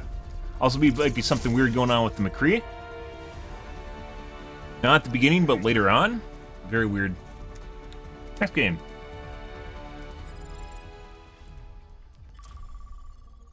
It was both the guys just going back and forth, oscillating back and forth between applying pressure to me with the Torbjorn turret. And basically needed someone else on my team to do something. While those two were fucking with me, 3 people fucking with me, and it wasn't happening. Strike from above. Increasing altitude. Perfect hit.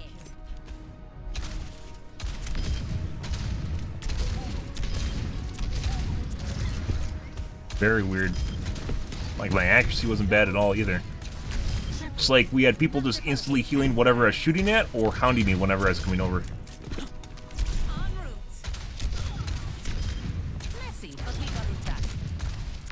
And at first, the McCree looked normal, right? He was missing the majority of his shots. And later on, he was getting more and more accurate throughout the match. So I don't know exactly what that's about. And at the end there, he just kept 2 and 3 tapping me. So, yeah. Whereas earlier on in the match, he wasn't doing that at all. Strike from Ah.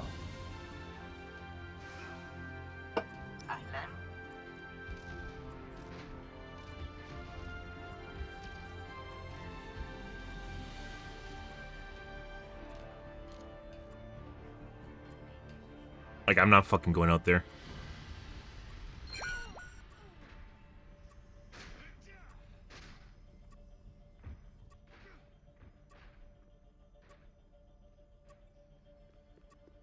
Back in action.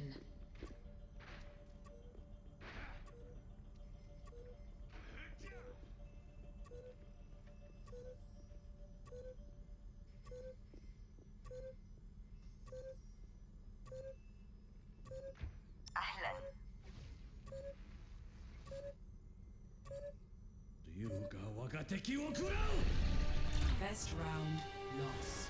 Helden sterben nicht. Like, I'm actually just debating on leaving this, even if we get another player. We're basically down around at this point. Even if we get another player, lost a player too. What? Okay. Alright, Blizzard. Whatever the fuck that was. I'm gonna go take a piss, guys. Be right back.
It's pretty amazing. Like, basically, what, 4 months after launch of the game, shit like that still happens, and that's been in the game since Overwatch 2 launched. I don't know why. That's something that you very easily could design criteria around. If the match goes on X amount of minutes without like a full lobby, you just end the match. It doesn't matter what the matchmaker's doing in the background, it's not doing it right. Not difficult.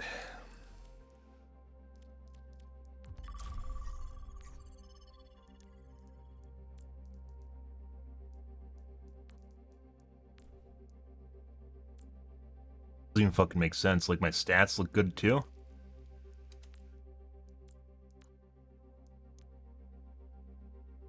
Pretty sure the McCree was cheating. Like, later on through the match, he basically became more and more accurate. Beginning, he was missing like 60% of his shots. And then he was 2 to 3 tapping me out of nowhere. And just missing the majority of his shots and 2 to 3 tapping me all over again.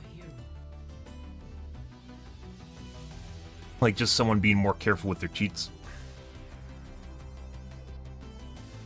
Take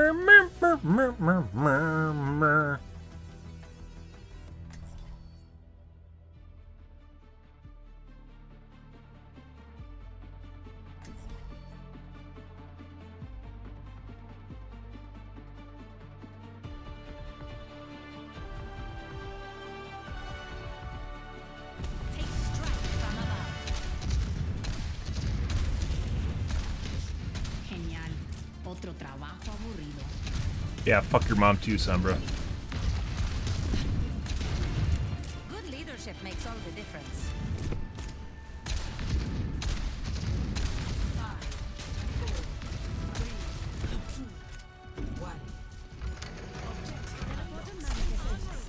I will not waste this opportunity. To support. Establishing aerial position.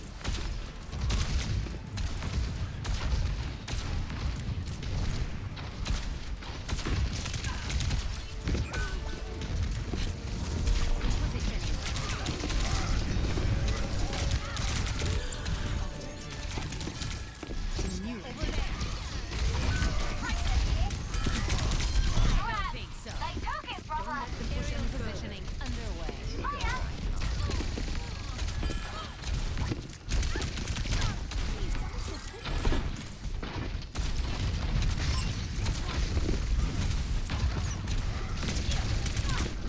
We've lost the lead.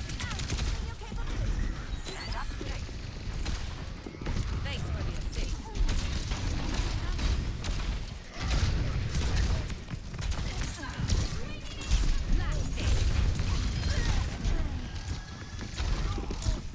Increasing altitude.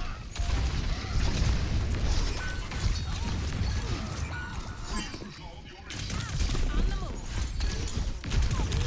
Now, let's go.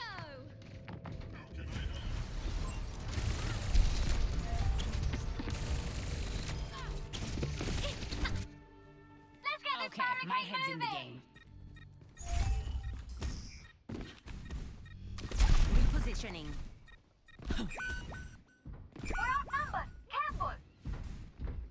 Monstering you. I will not waste this opportunity. That's not good. Don't let them push. Still is a pulse bomb.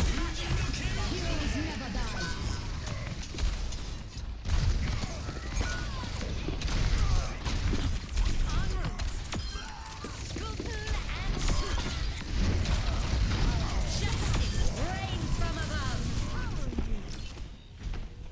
And must stop them. On the move. Auto. Looked an awful lot like an auto cleanse, which will happen when they're like one shot. If they have a cheat, it'll auto cleanse. We've seen that on more than one occasion. That's time great for my rocket to hit. Let's get this barricade moving. Almost there. Just a little more. Enemy down.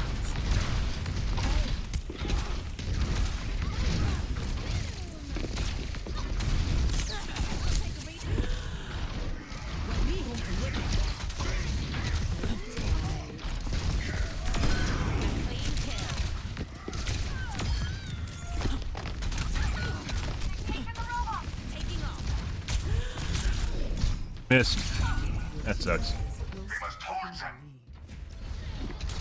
Nope and never. You had your moment in the spotlight The skies await. years ago. Repositioning. Forever and ever. Group up here. Establishing area position. He is a Genji? Tracer. Obviously.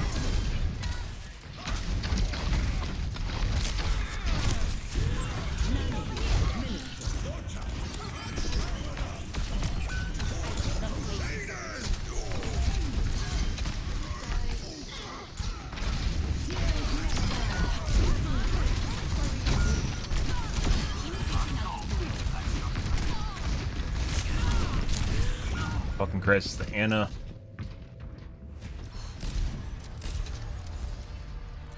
I don't think you are, actually.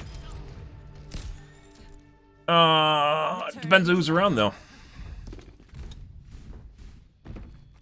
On the move.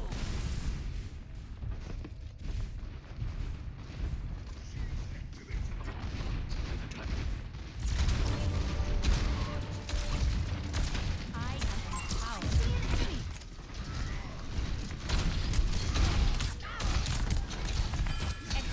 I know he just wants to fucking deflect. God. They outnumber us. Keep it tight. Christ.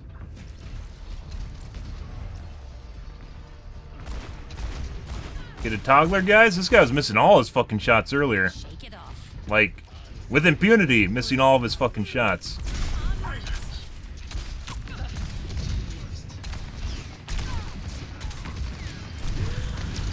They're pushing the barricade. Stop them.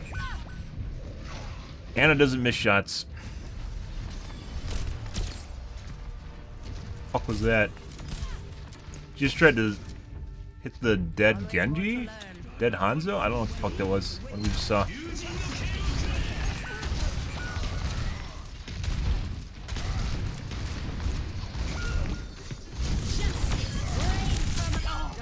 Got him. Even if I'm dead, it's more than enough. What? I'm a tank! Don't kill me! Tanks that are too stupid to realize they're tanks. All systems nominal. I love it. On the move. The robot is with us now. Let's get pushing.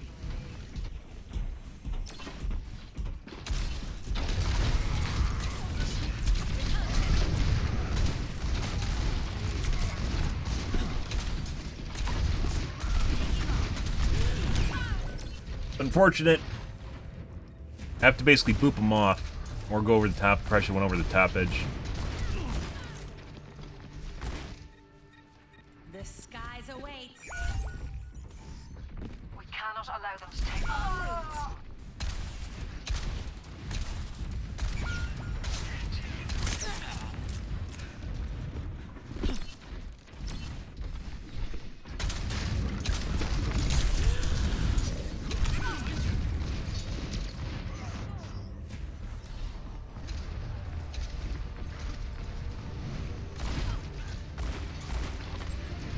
What was that? What was so interesting about the side of that building? Good question.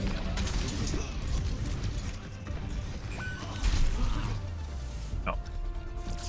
That was pretty interesting. Another very one-sided game. Good.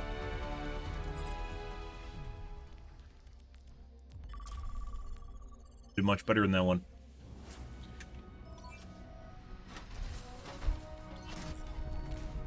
Strike from above. Up and away. Double messy, but we got it done.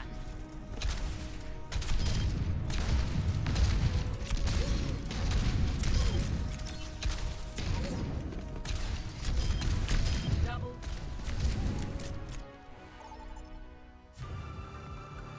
Now arriving at the Shambhala East. Prepare your defenses. Select your hero. You did? Most comp players right now, by the way, aren't playing competitive because it's almost the end of the season, because for some strange reason, Blizzard based it off their season high. So you do as good as you can in the season, and then you just stop playing.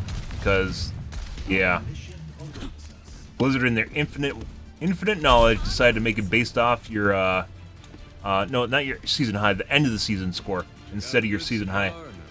So there's basically no incentive to play at the end of the season because you're going to drop your rating more than likely, and it's just going to make things more miserable for you.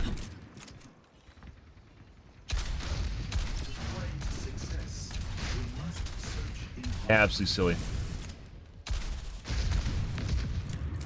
Once again, it's almost like they gutted their development team and replaced them with other people for Overwatch 2 or something. Like when it came out. Or a lot of people left the company or something. They're just doing a lot of really stupid shit. Stop the pain.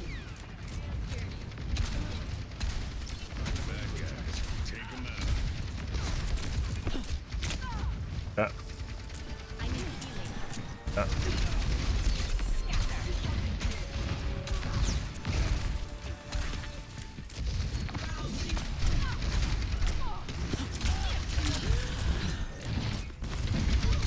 Dispersing. Got it at the ginger potato.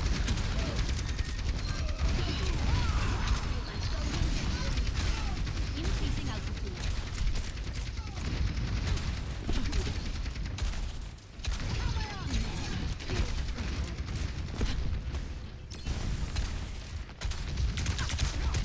Uh-oh. That's a very accurate soldier. Wonder what the fuck's going on there. That was a Hanzo.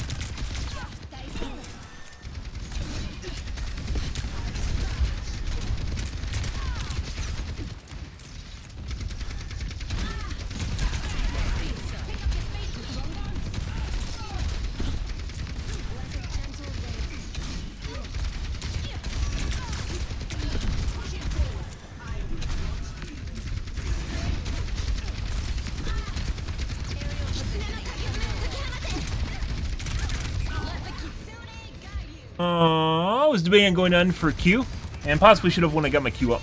I didn't. The soldier is incredibly accurate, Let's show him which something. was the Hanzo, and more than likely cheating, but we'll see. Very, very accurate. When you go out in the open, guys, and you feel basically the aim, like, in no way, shape, or form actually change.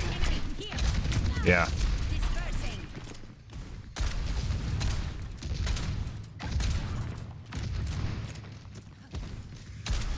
Soothing your wounds. Like, I can't fucking get in there until the tank goes in. There we go.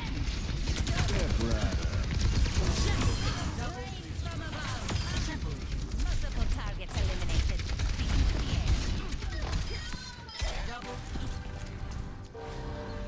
There we go. If I went in there without the tank, I would have died, like, instantly.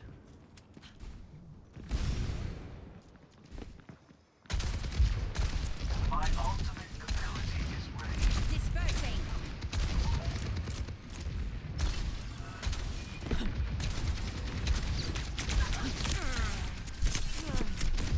Think you can touch me? Let's go back. Scatter.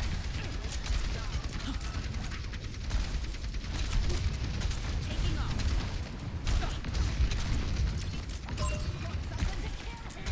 Hey, buddy.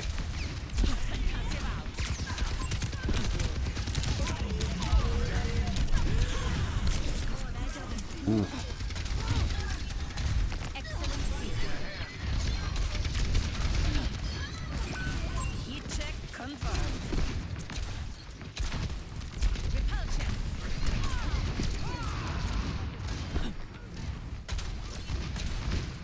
Up and away. You weren't watching the skies.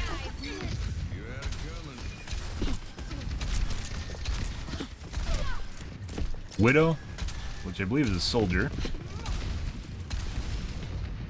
When in doubt, just one shot out, guys. True story.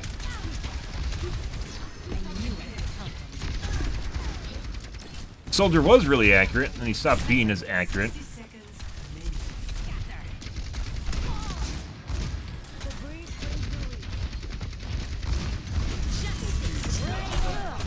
Thank you, actually. That would have been horrible if I got stuck there for my entire ult. What a nice guy.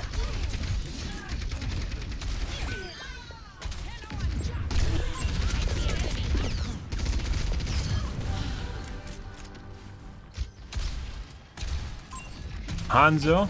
I don't know why he got off Soldier. He's actually doing pretty good on Soldier. The heat on him and this win is ours. Fucking waiting for a heal sitting there. I don't know if our Kiriko died or something. I don't know where the fuck she is.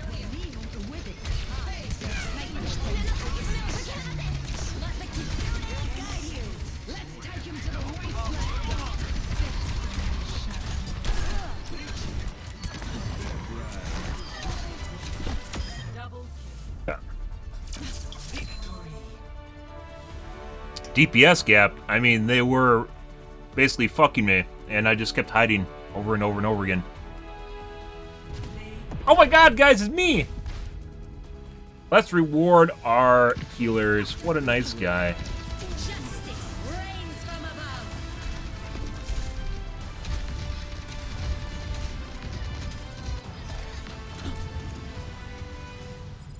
If I can't get close to Pharah, I can't kill Pharah.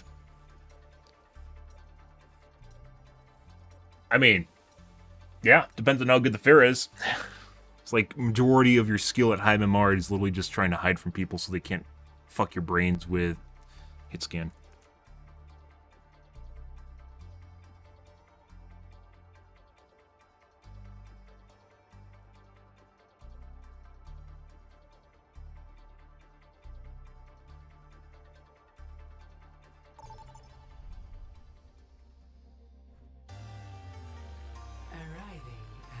sail. Prepare for battle. Select your hero.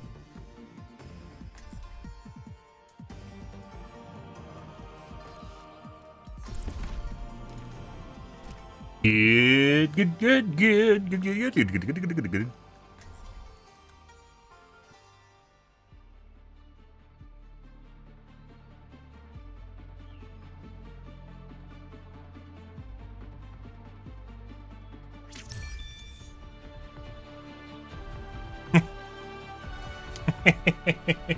Strike from above. Fruition comes from within, as does failure.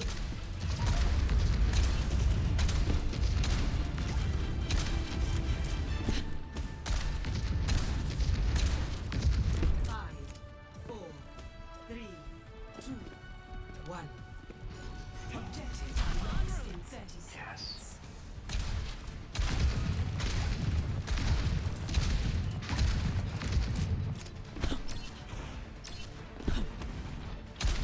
And Widow headshot in 3.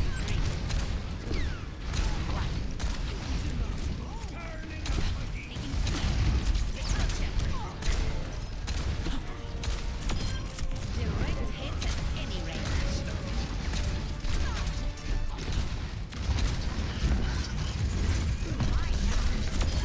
You aren't watching the skies.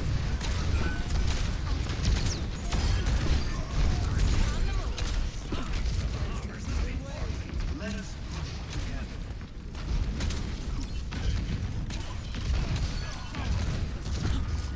For your pride.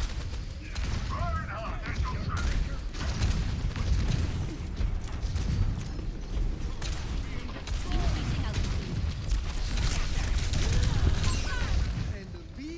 altitude. Okay. We have a Lucio and a Zenyatta, which means we basically have no main healer. Returning to battle. I guess. En route. Meanwhile, one of their healers has 1600 healing. See how it works. I'm not usually big on what characters people pick as long as they're good with them, but like fundamentally, both those characters just kind of have a rough time trying to heal a target that's about to die up. At least we heard him tearing it up, so that's good.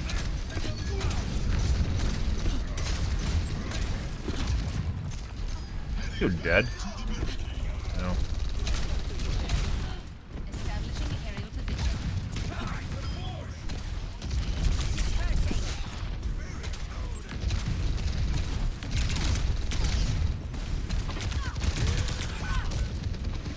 That's very accurate.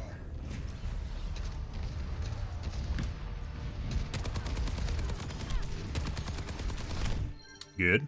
All systems nominal. Good. Positioning underway.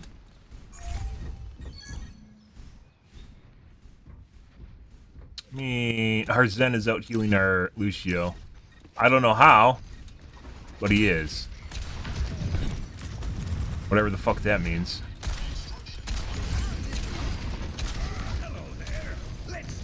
Like, Lucio does AoE healing, and he's getting out healed by Zen, which has, like, a shit orb, so.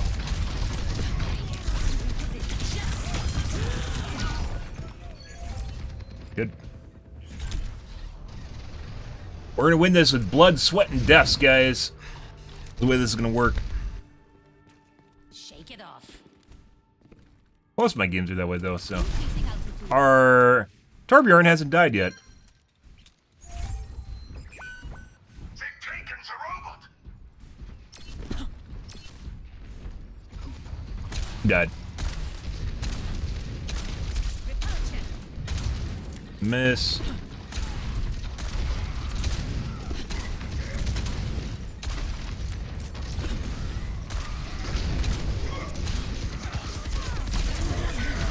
Very, very accurate soldier.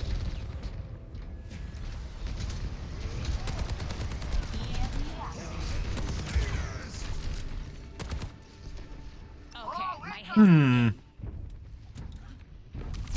air.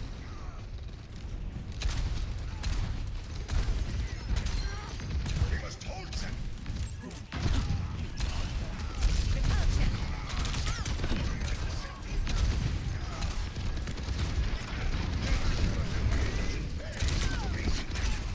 Very. Oh no. Very, very accurate soldier. Yeah.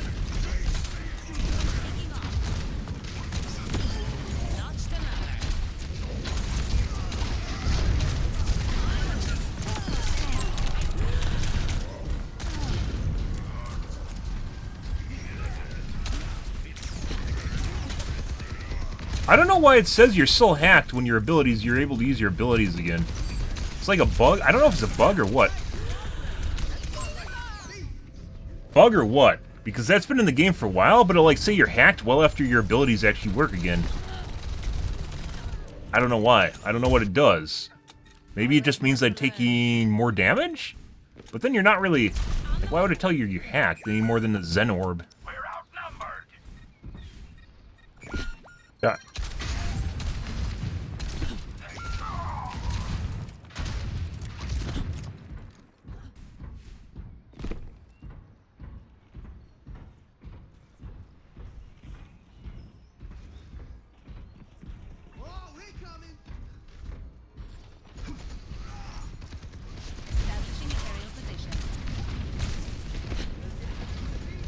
Anna's at miss. No way. Nope. Not missing now.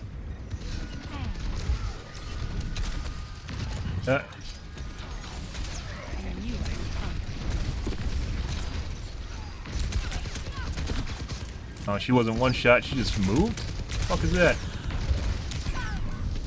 Huh. I'm pretty sure the soldier's cheating at this point.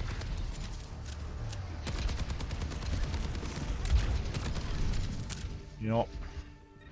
Good. I don't stay down. What was he originally playing at the beginning?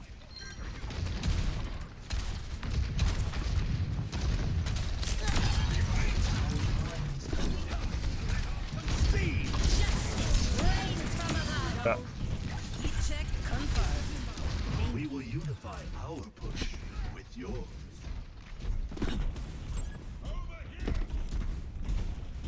Picking up the pace.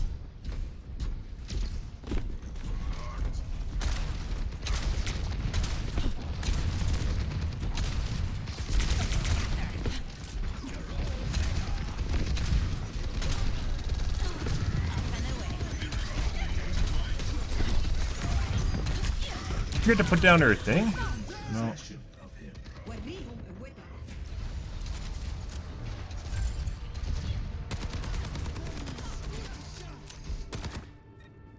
Let's show him some air power. Positioning. Don't know. They outnumber us. Keep it tight. Oh, The no. enemy has claimed the robot. Back. They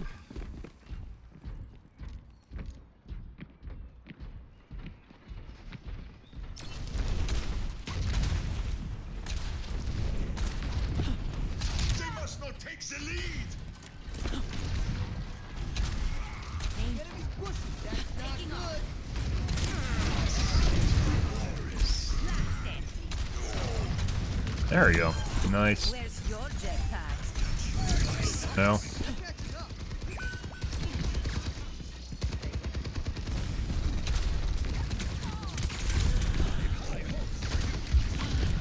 Very certain the fucking soldier's cheating.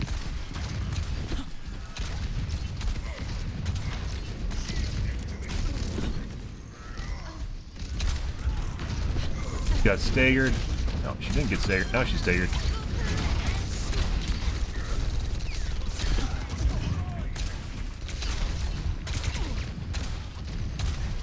It's annoying not being able to take that. I think we're going to go on the other side here. Increasing altitude. And just not take the Sombra spot. Huh. Apagando las luces. I need healing. Oh my God. Oh, what a nice guy. What a nice guy. Concussive out. 60 seconds. I'm hotter than a burning barge appreciated. Waking me up right when I slept? What a great guy, instead of waiting for them to all gangbang me. Great guy.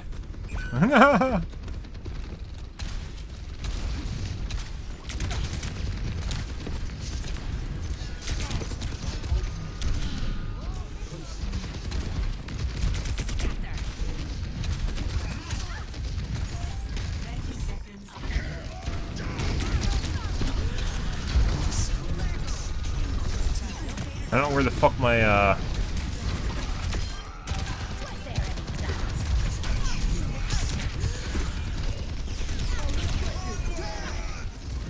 had to be done. Buys in.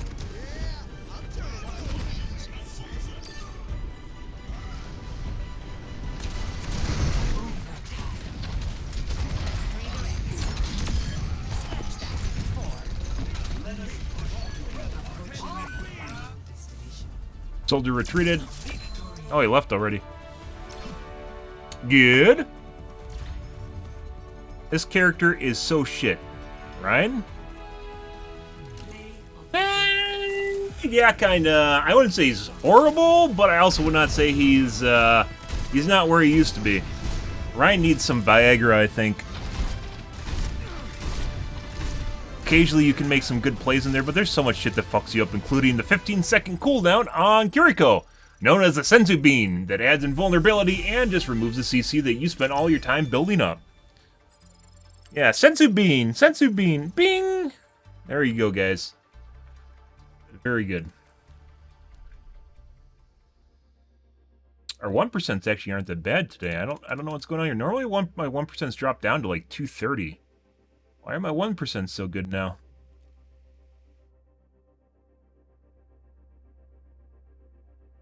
What did I do? After we, Welcome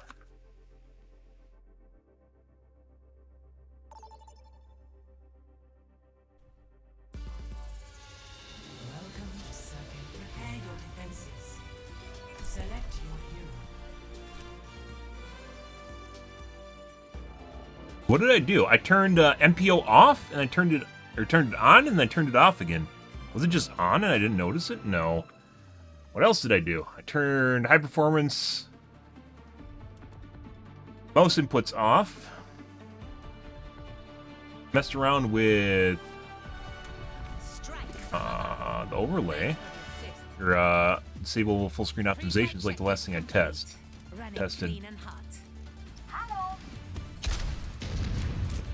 What did I do, guys? I didn't do anything. Stay close. There isn't a patch. I don't know. My computer's fucked up. You're still hiding. Did they change When are you anything? coming back for good? I repasted my GPU, which changed nothing. Please be patient with me. I've been patient for years. What's a little while longer? I will not waste this opportunity. 4, 3, Taking to the air. 1. Attackers incoming. Okay, Widow. There's an Ashe. I knew I could count.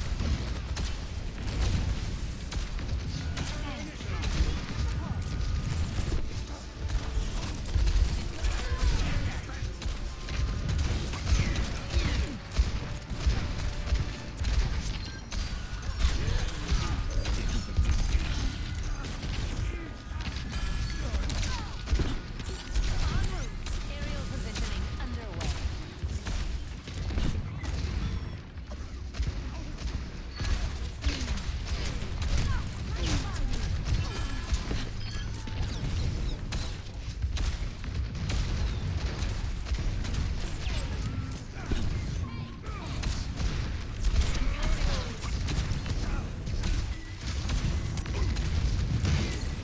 What a nice guy. What a nice guy with the shield. What a great guy.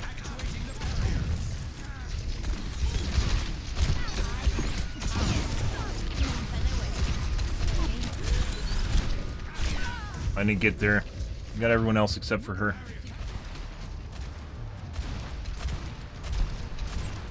Looks like a lot of those shots are not registering, and it looks like she has perfect aim. Making a That's not good. positioning.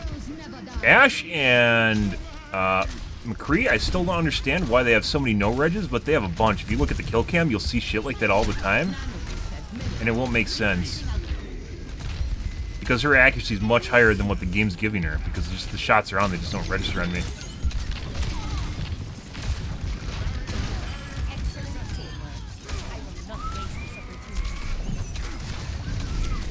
I don't think I need to ult him, no.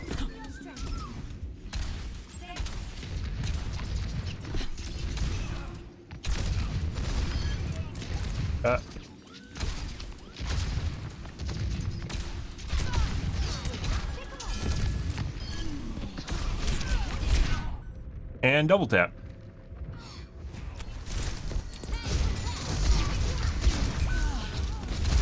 Oh, Ripmore. Cure him. That'll fuck up their push, and now he has to respawn too.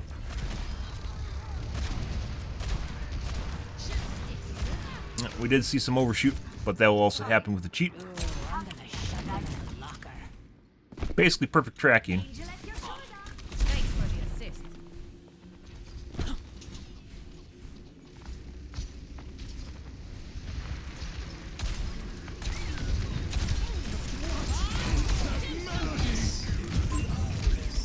Okay. Oh, hey, buddy.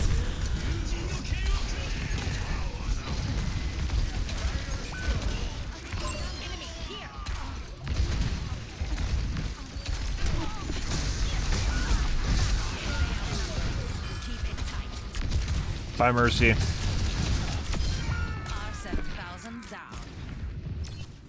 Okay, I guess I'm looking for heals. Not, point anymore. I guess I could have won in suicide. I didn't know they were that close to the point. There's no point in being alive this early on.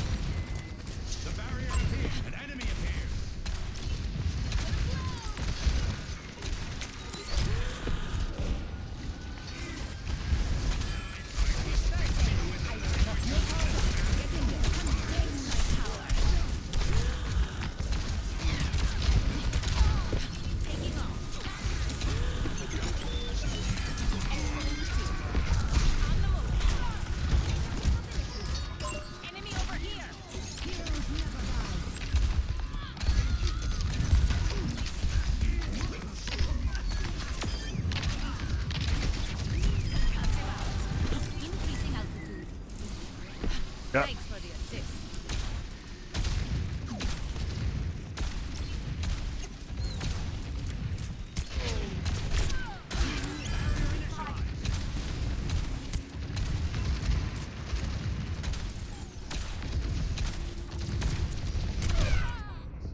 There it is!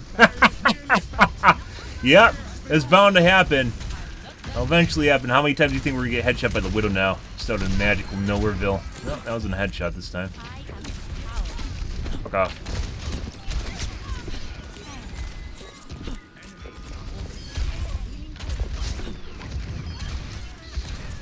There we go. At least our teammates are cleaning up while she's fucking aiming at me, so.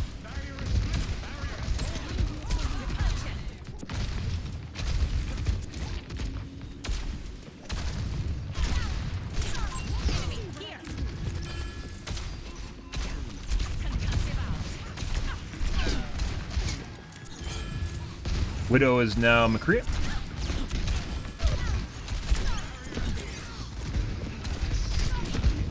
That sucks. We get him? Kind of.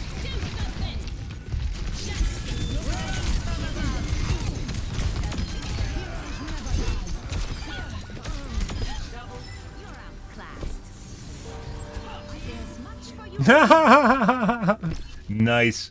Dude, killing a Bob is a big deal.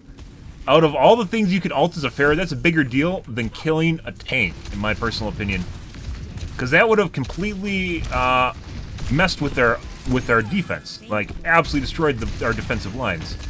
And we took care of it.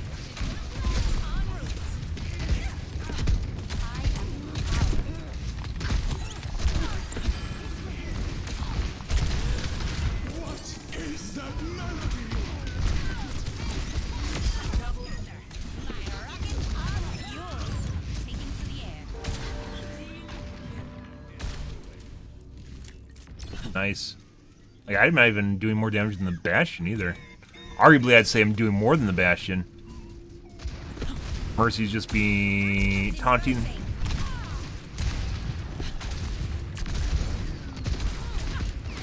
My hit scan are all fucking trying to kill me too, regardless of what our Bastion's doing.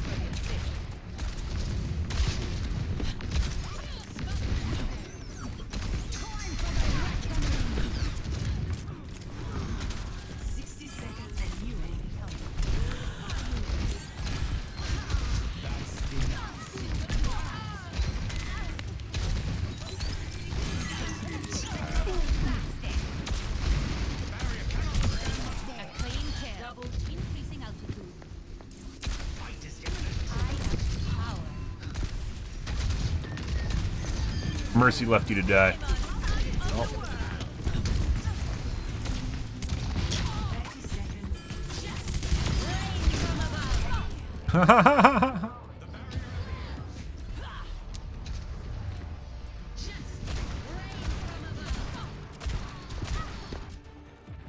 Shake it off. Killing tank, big deal.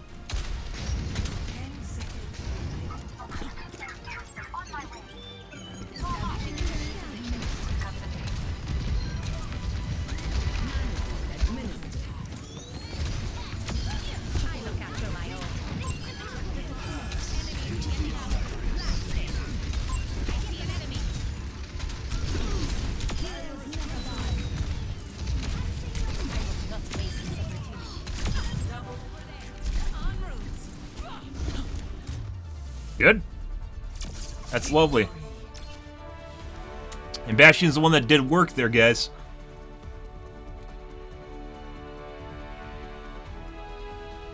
Play of the game.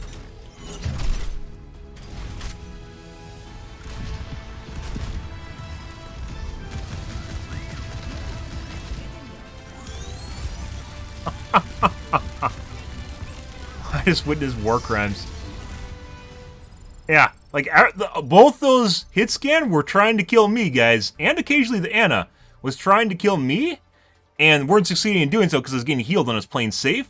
And the Bastion, meanwhile, is basically doing about 30% more limbs and damage than me, but they're all trying to kill me.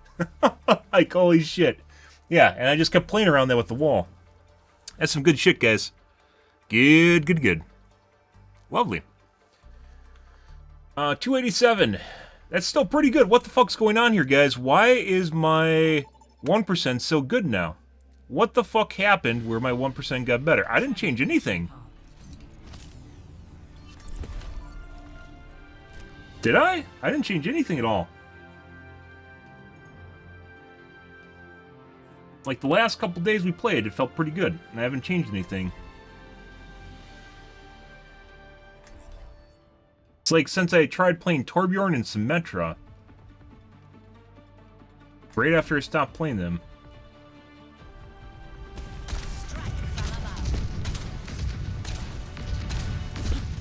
There's always science to be done. I changed. I didn't change anything. I will not waste this opportunity. Take care of each other out there. Do anything with my BIOS?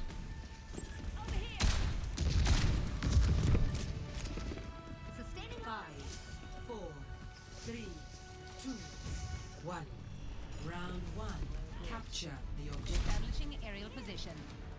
Stay away of your knees.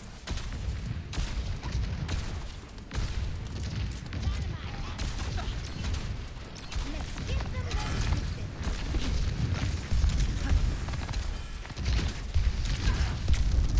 Blast it.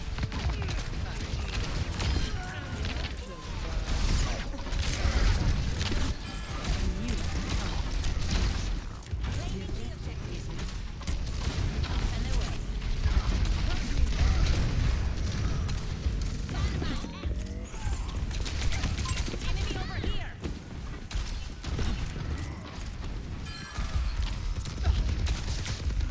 I see an enemy. Enemy over here.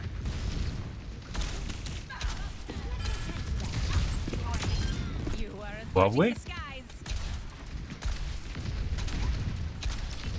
If you ever hit a tracer with a rocket, it really fucks up their cadence. Oh, non-cheating tracers. Aerial positioning underway. My ultimate ability starts. I'll make sure that doesn't survive. Taking flight. I will not waste this opportunity. Echo is a Pharaoh-fucker, so... Missed. Establishing aerial position.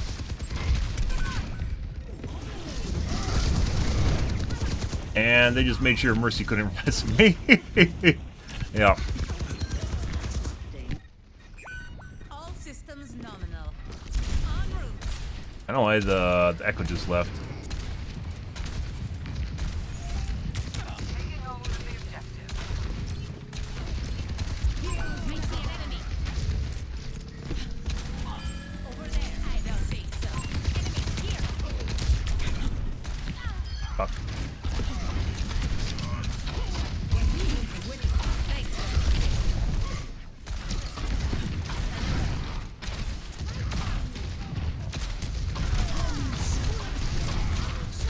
God.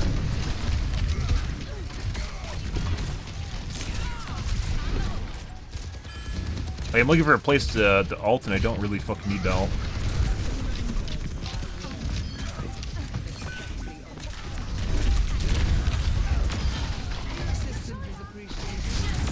Rain from above. First Uh, round. One. oh. 1-0.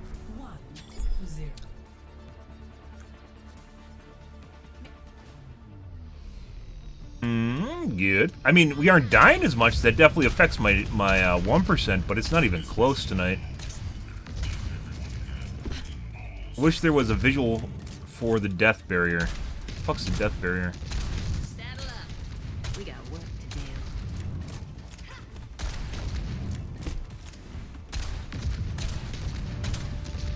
5, 4, 3, 2, Yeah. 1. Round 2.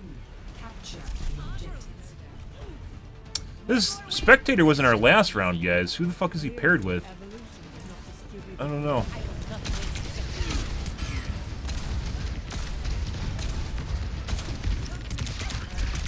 Beat him? Yes, we did. And then we just got headshot. And then Mercy just got canceled. I can't point out any of this because I'm dead, when it should allow you to point out stuff when you're dead. Skies away. On the move.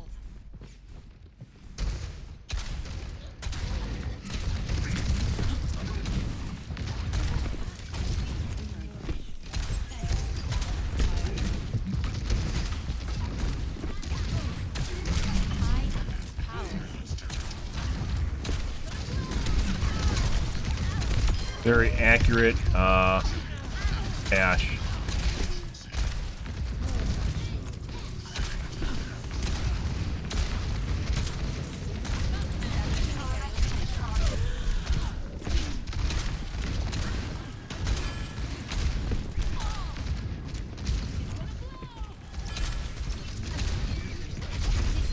Get her?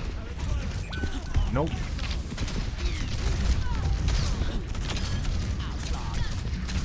That's 3 in a row. Just didn't. I don't think so. That?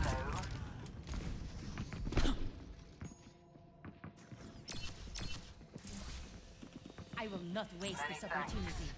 Greetings. Hello there.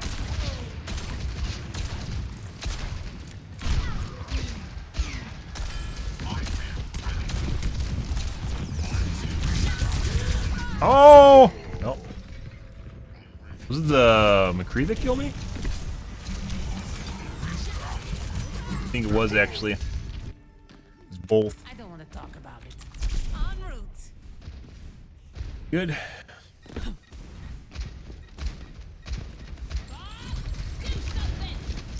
Aerial positioning.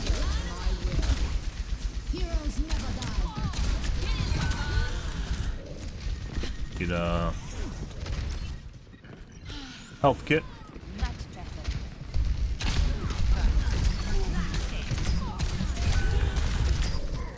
Excuse me. No, didn't make it. Ash needed to be more of a distraction than she was. He was going for my ass, guys. Let's show him some air power. Increasing altitude.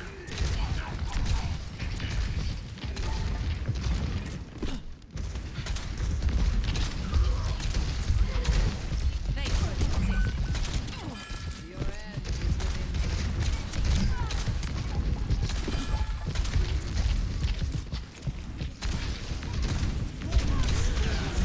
No. Oh my god, mercy.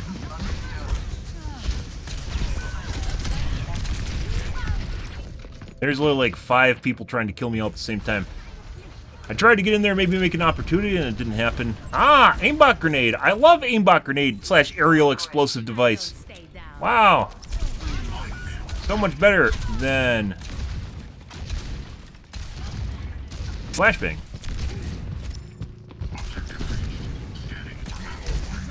Excellent teamwork. Very weird.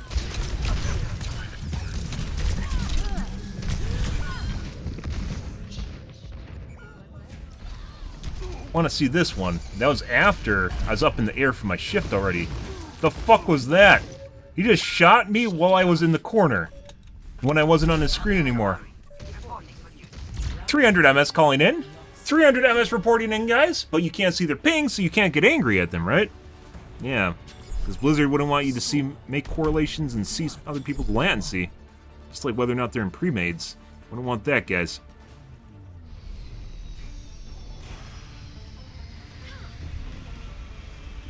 Tell Jack to stop chasing me. I have. He wouldn't listen. Isn't that just like him?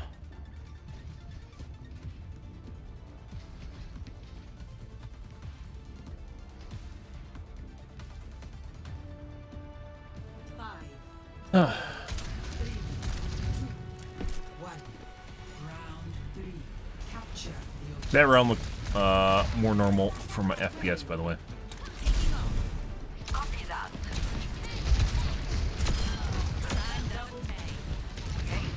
Oh, I can't make that. I am power. Suicide. Okay. We're nowheres, guys. Apparently Mercy followed me, too.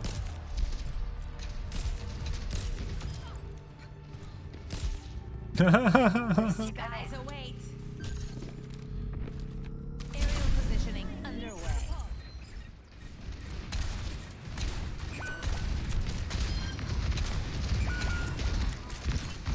Very fucking aimbot grenade. Fuck off. And aimbot grenade.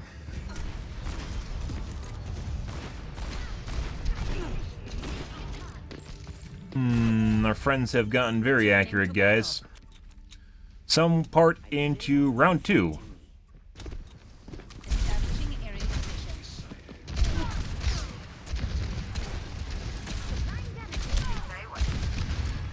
I knew I could count on you.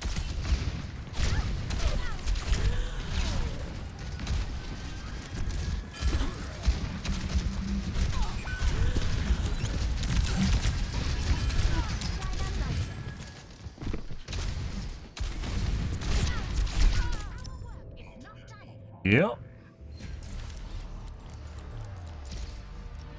Rags to rage, huh?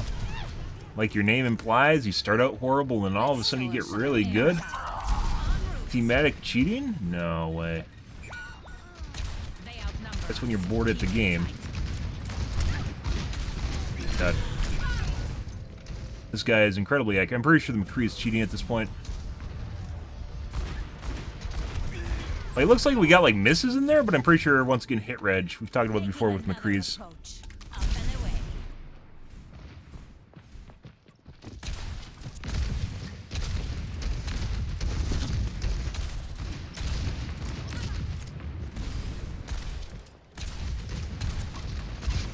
Adjusting something.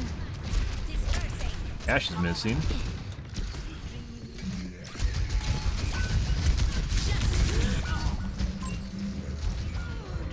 They fired one missile, guys.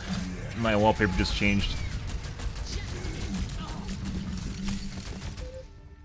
I don't want to talk about it. Aerial positioning underway. Heroes never die. Nano boost administered. No misses again. Alright. Change this. No, wrong guy.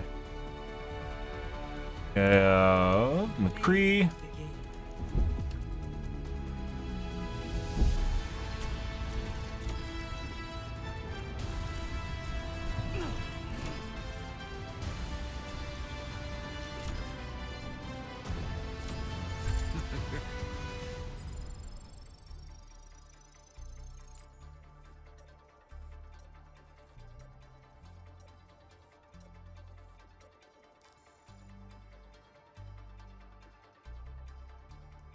Ash.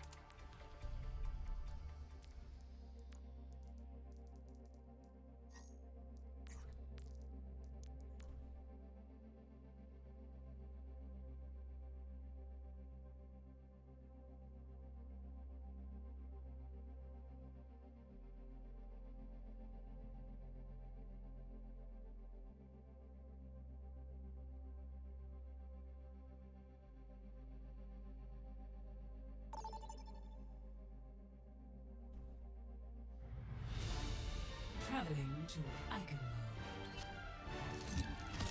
Ash, I'm not as sure of. McCree is definitely cheating. Good shit. Next game.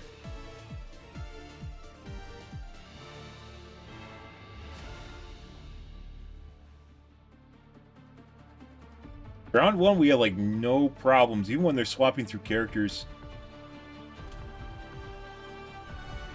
Strike from above. Damage increase. That'll happen if they're watching their accuracy.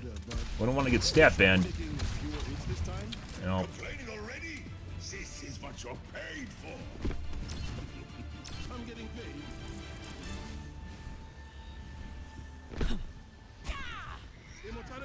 Helping those in need is its own reward.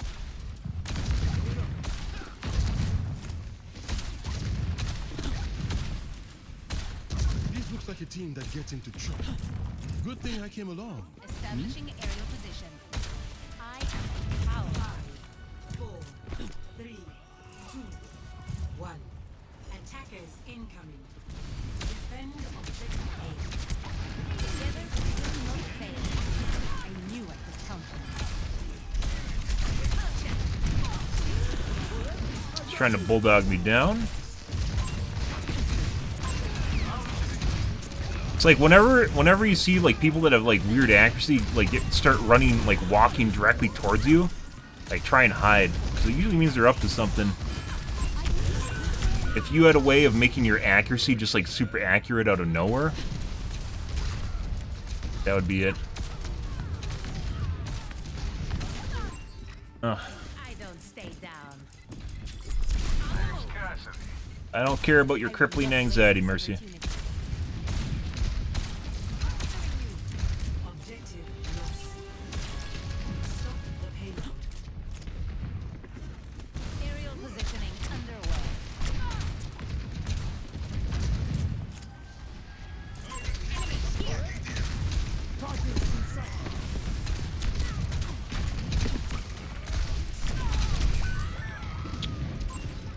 There's like 170 to 0?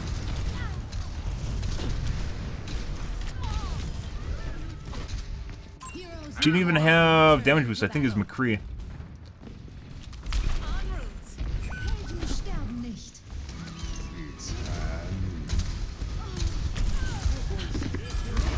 Q didn't come up.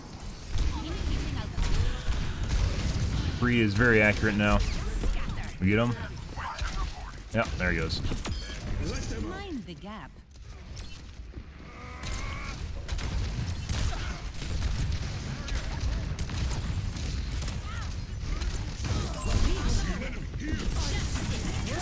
Gonna die. That'll happen. Okay, didn't die.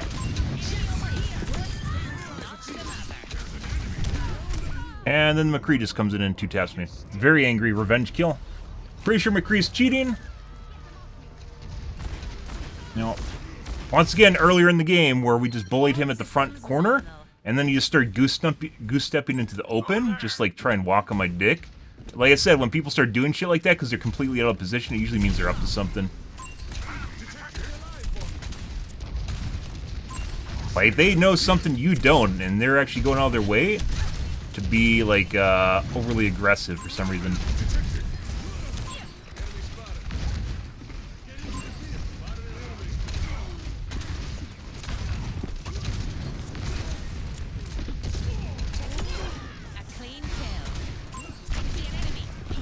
Trying to 1-tap me? 2-tap me, excuse me.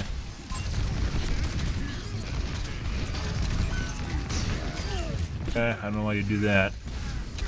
You're like 10% HP when you did that. Okay. Fair is not a counter to Farah, guys.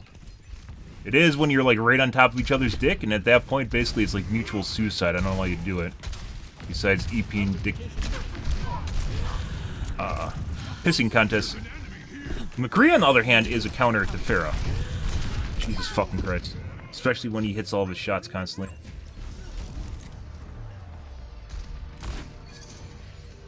Yeah.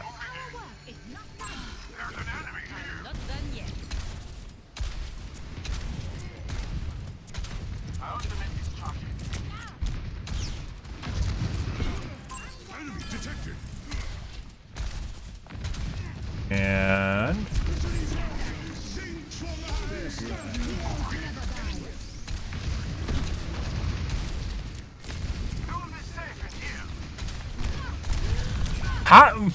Where'd he go? Why'd he run away? Christ.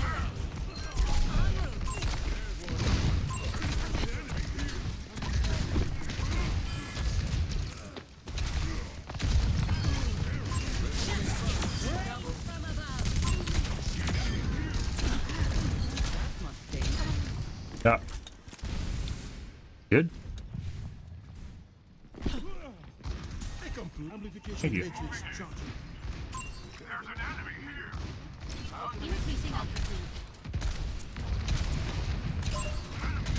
Not sure why he went to Hanzo though, because he's doing alright in Farah.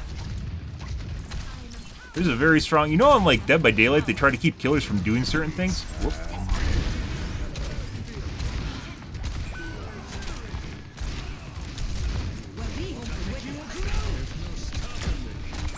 It's like, once you die enough in Farah, you can't play Farah anymore, despite whatever you're doing and how good you're doing it. Doesn't matter.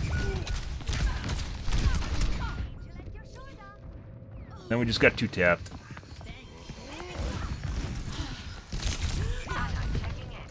Then... Fuck killed me. I think it was a Hanzo shot? Always more to learn.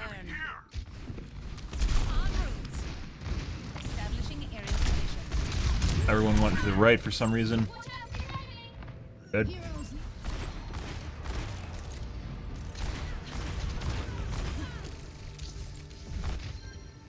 Making another approach. On the move. Enemy overhead. Don't mind if I do. Here we go. We're dead. Not sure why our entire fucking team went around the top left when they could have held the front. But, you know, I guess they thought the left was a better angle when they just completely abandoned the high ground and then just went and did exactly the same thing that they're going to do anyways. Like, I mean, I can go in there and die again. Yeah. Without the tank's kind of pointless.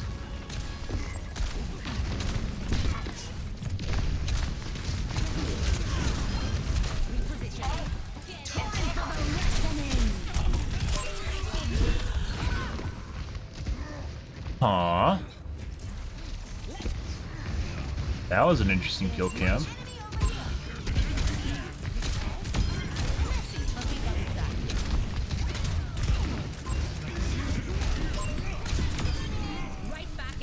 Yeah.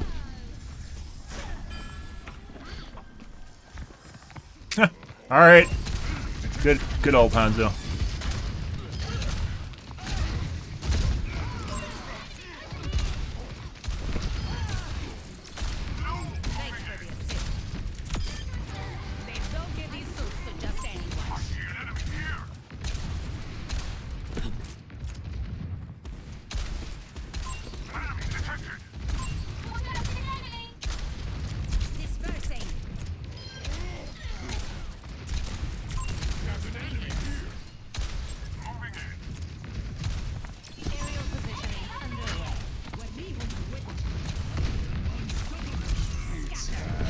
Yeah.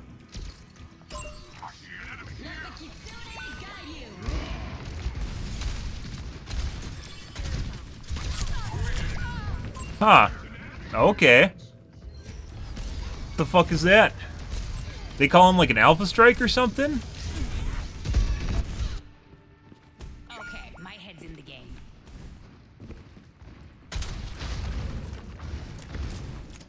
Here's ahead. I will not waste this opportunity. Very accurate McCree again. He's gonna try and flashbang me. Yeah. It is.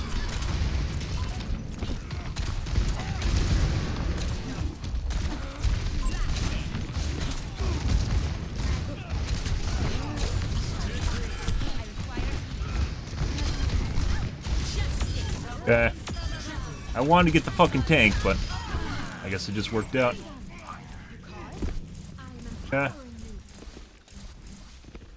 Thanks for the assist.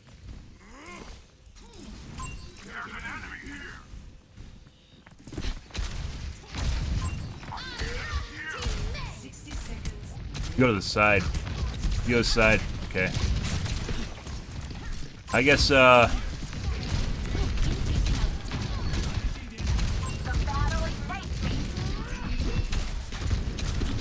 it's like some of these are going through her.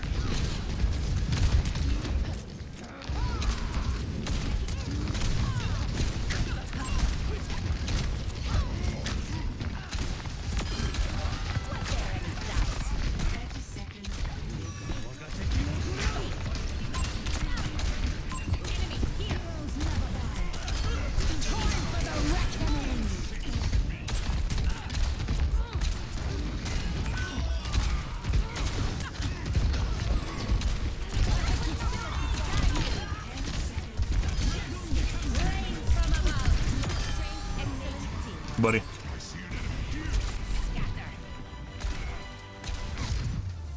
Just trying to run away. What the fuck is that?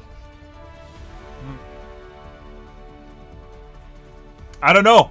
McCree, beginning of the match till halfway through the match, maybe he used up all of his fucking, his aimbot juice? I.e., you can only, be 100% accurate for so long before you have to down your stats. But first half of the match,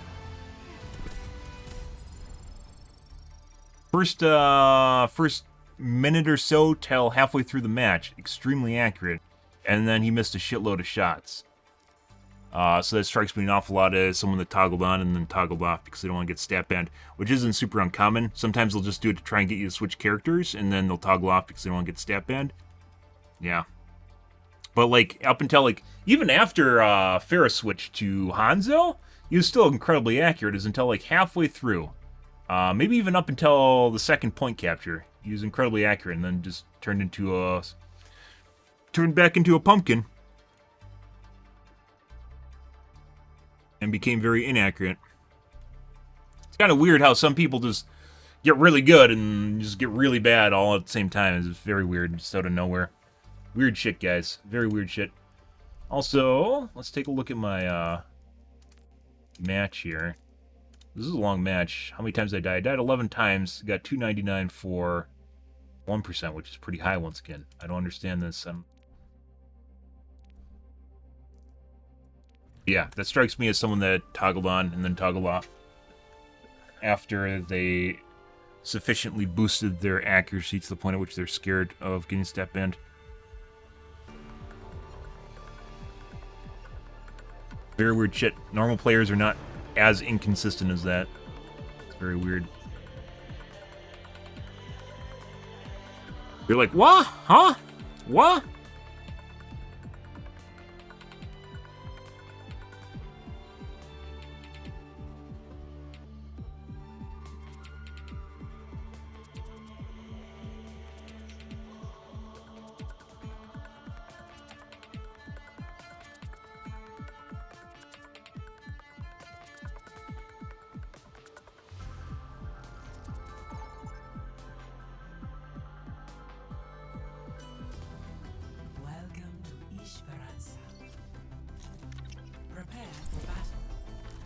What? Huh?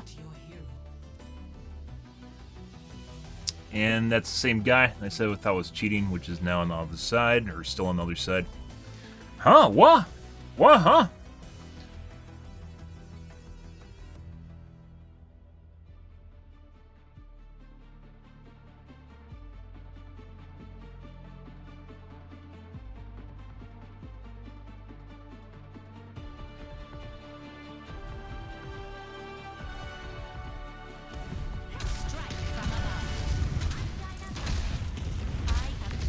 No unnecessary risks.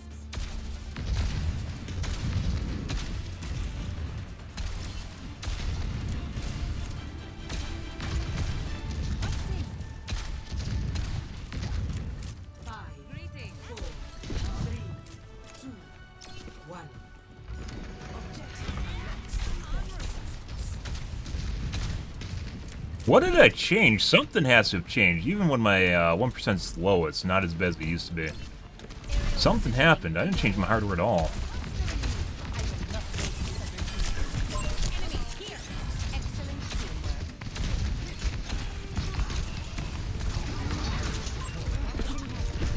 Anything?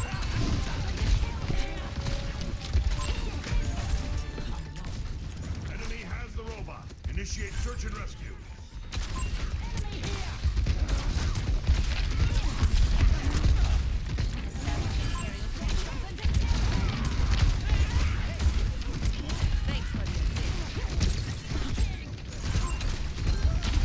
The robot is with us now.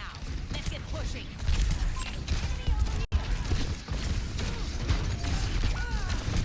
Jesus fucking Christ, what the fuck's going on here with my hits? Not hitting a fucking thing, guys. I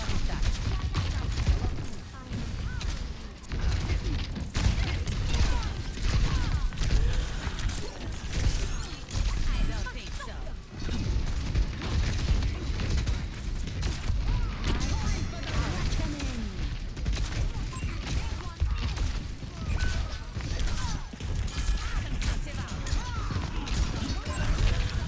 I have the lead. Take it back. Never die. Jesus fucking Christ.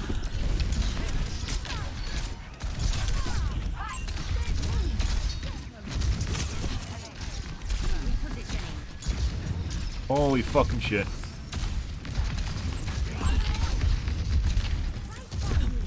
Thanks for the assist.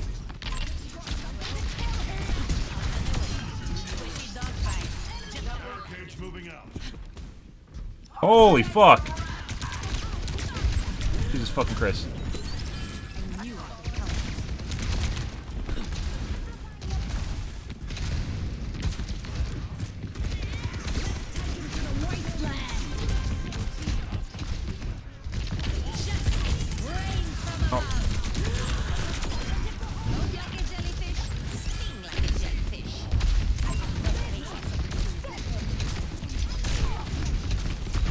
Jesus fucking Christ. And also, holy fucking heals. Now she wants to fucking axe me. You don't say. Tactical visor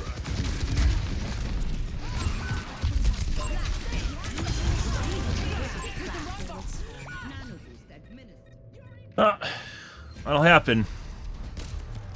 You're powered up. Get in there.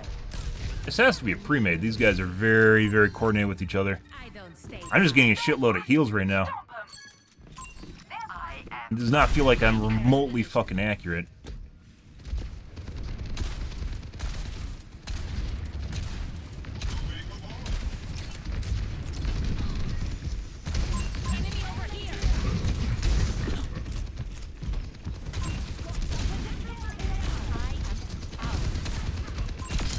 I've got you covered. We're moving.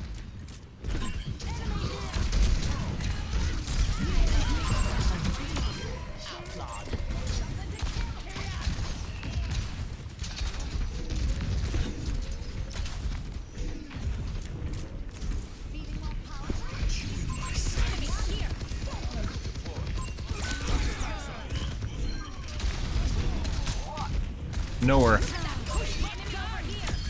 Taken down.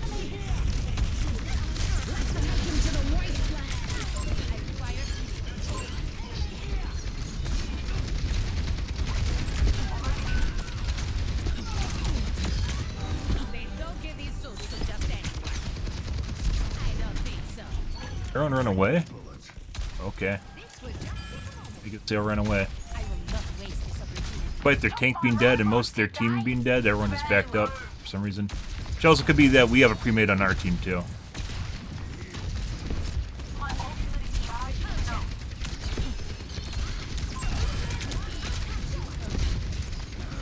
Fuck's their tank? Yeah.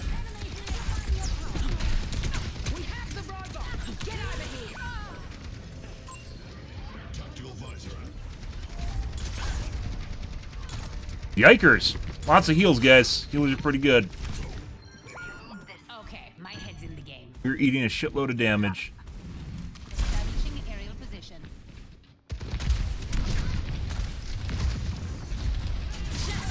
Rains from above. Yeah. You better stay out of range. Oh! Fuck. Positioning. No. I ran out of jump jet juice, guys. Just enough. Picked off. I ran out of just enough juice where I couldn't get over the roof line and save them.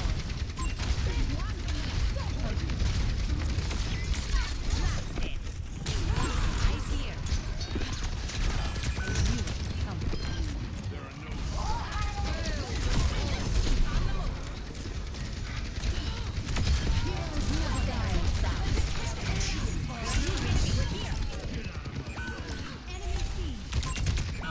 They've taken possession of the robot.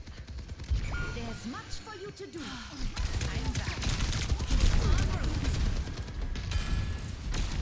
I will not waste this opportunity.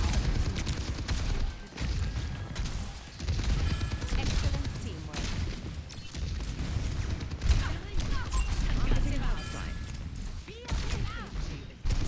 Trying to fucking pincher me, guys.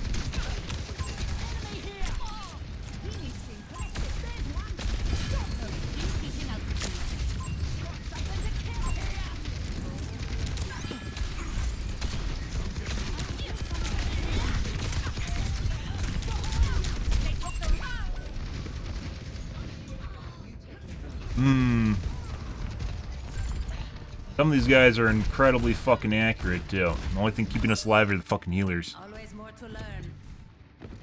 Oh, also some clever maneuvering. Uh-huh. Aerial positioning underway. Over there. I can't tell if that's automated or not. It seems like sometimes people will say, like, point out exactly what you point out. Escorting the I don't know why. And I don't know if it is intentional or if that's just happenstance or what. It happens a lot to me, though, where people will point out right afterwards. I think it's, like, built into the game.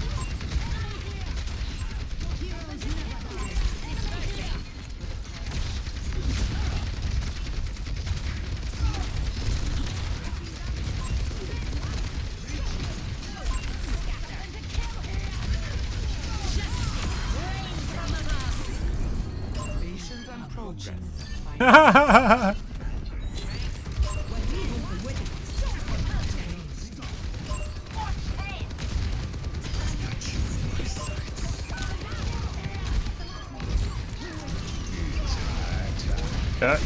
Oh, I didn't make it over the top. Holy shit. Lovely heals. It just absorbing damage and getting healed up.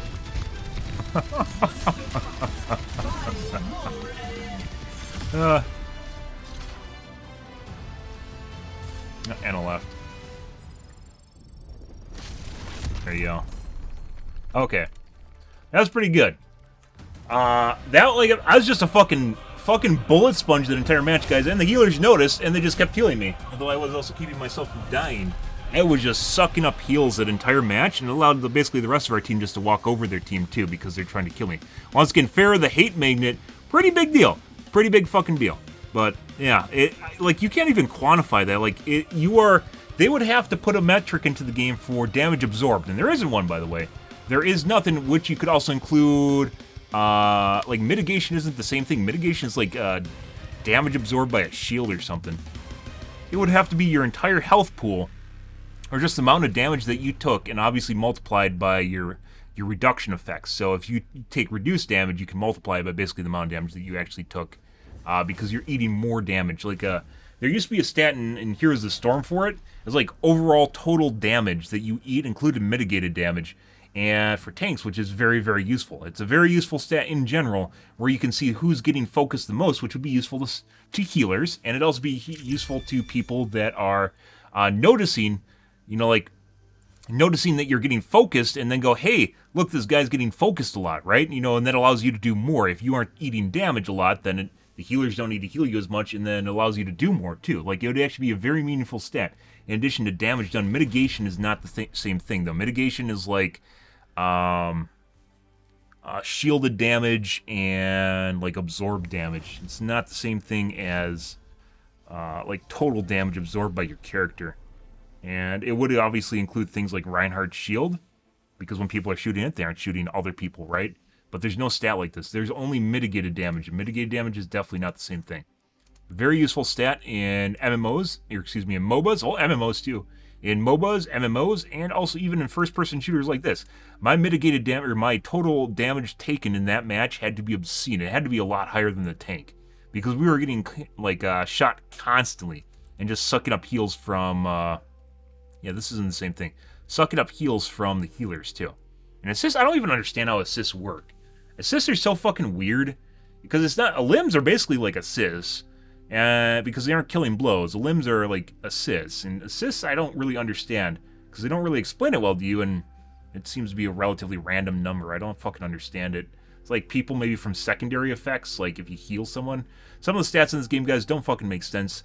And for an esports game, this really needs to have better stat tracking, or not better stat parsing than it currently has. And this screen, like, all I want to see is the end scoreboard here. I don't want to see this shit.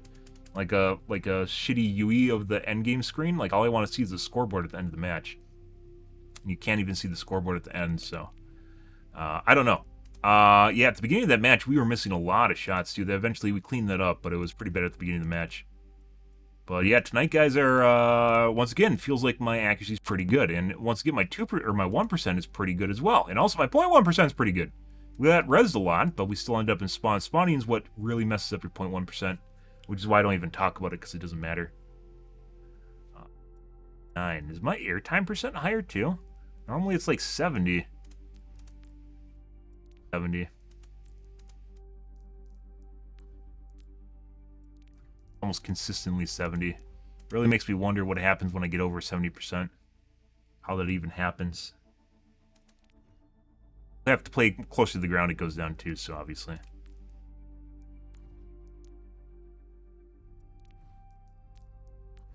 A pretty consistent number. There's an 83 somehow. I don't even know how that happened.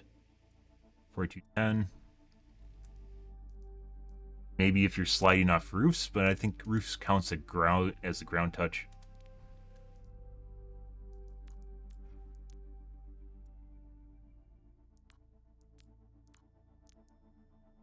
Match. Trying to figure who's cheating.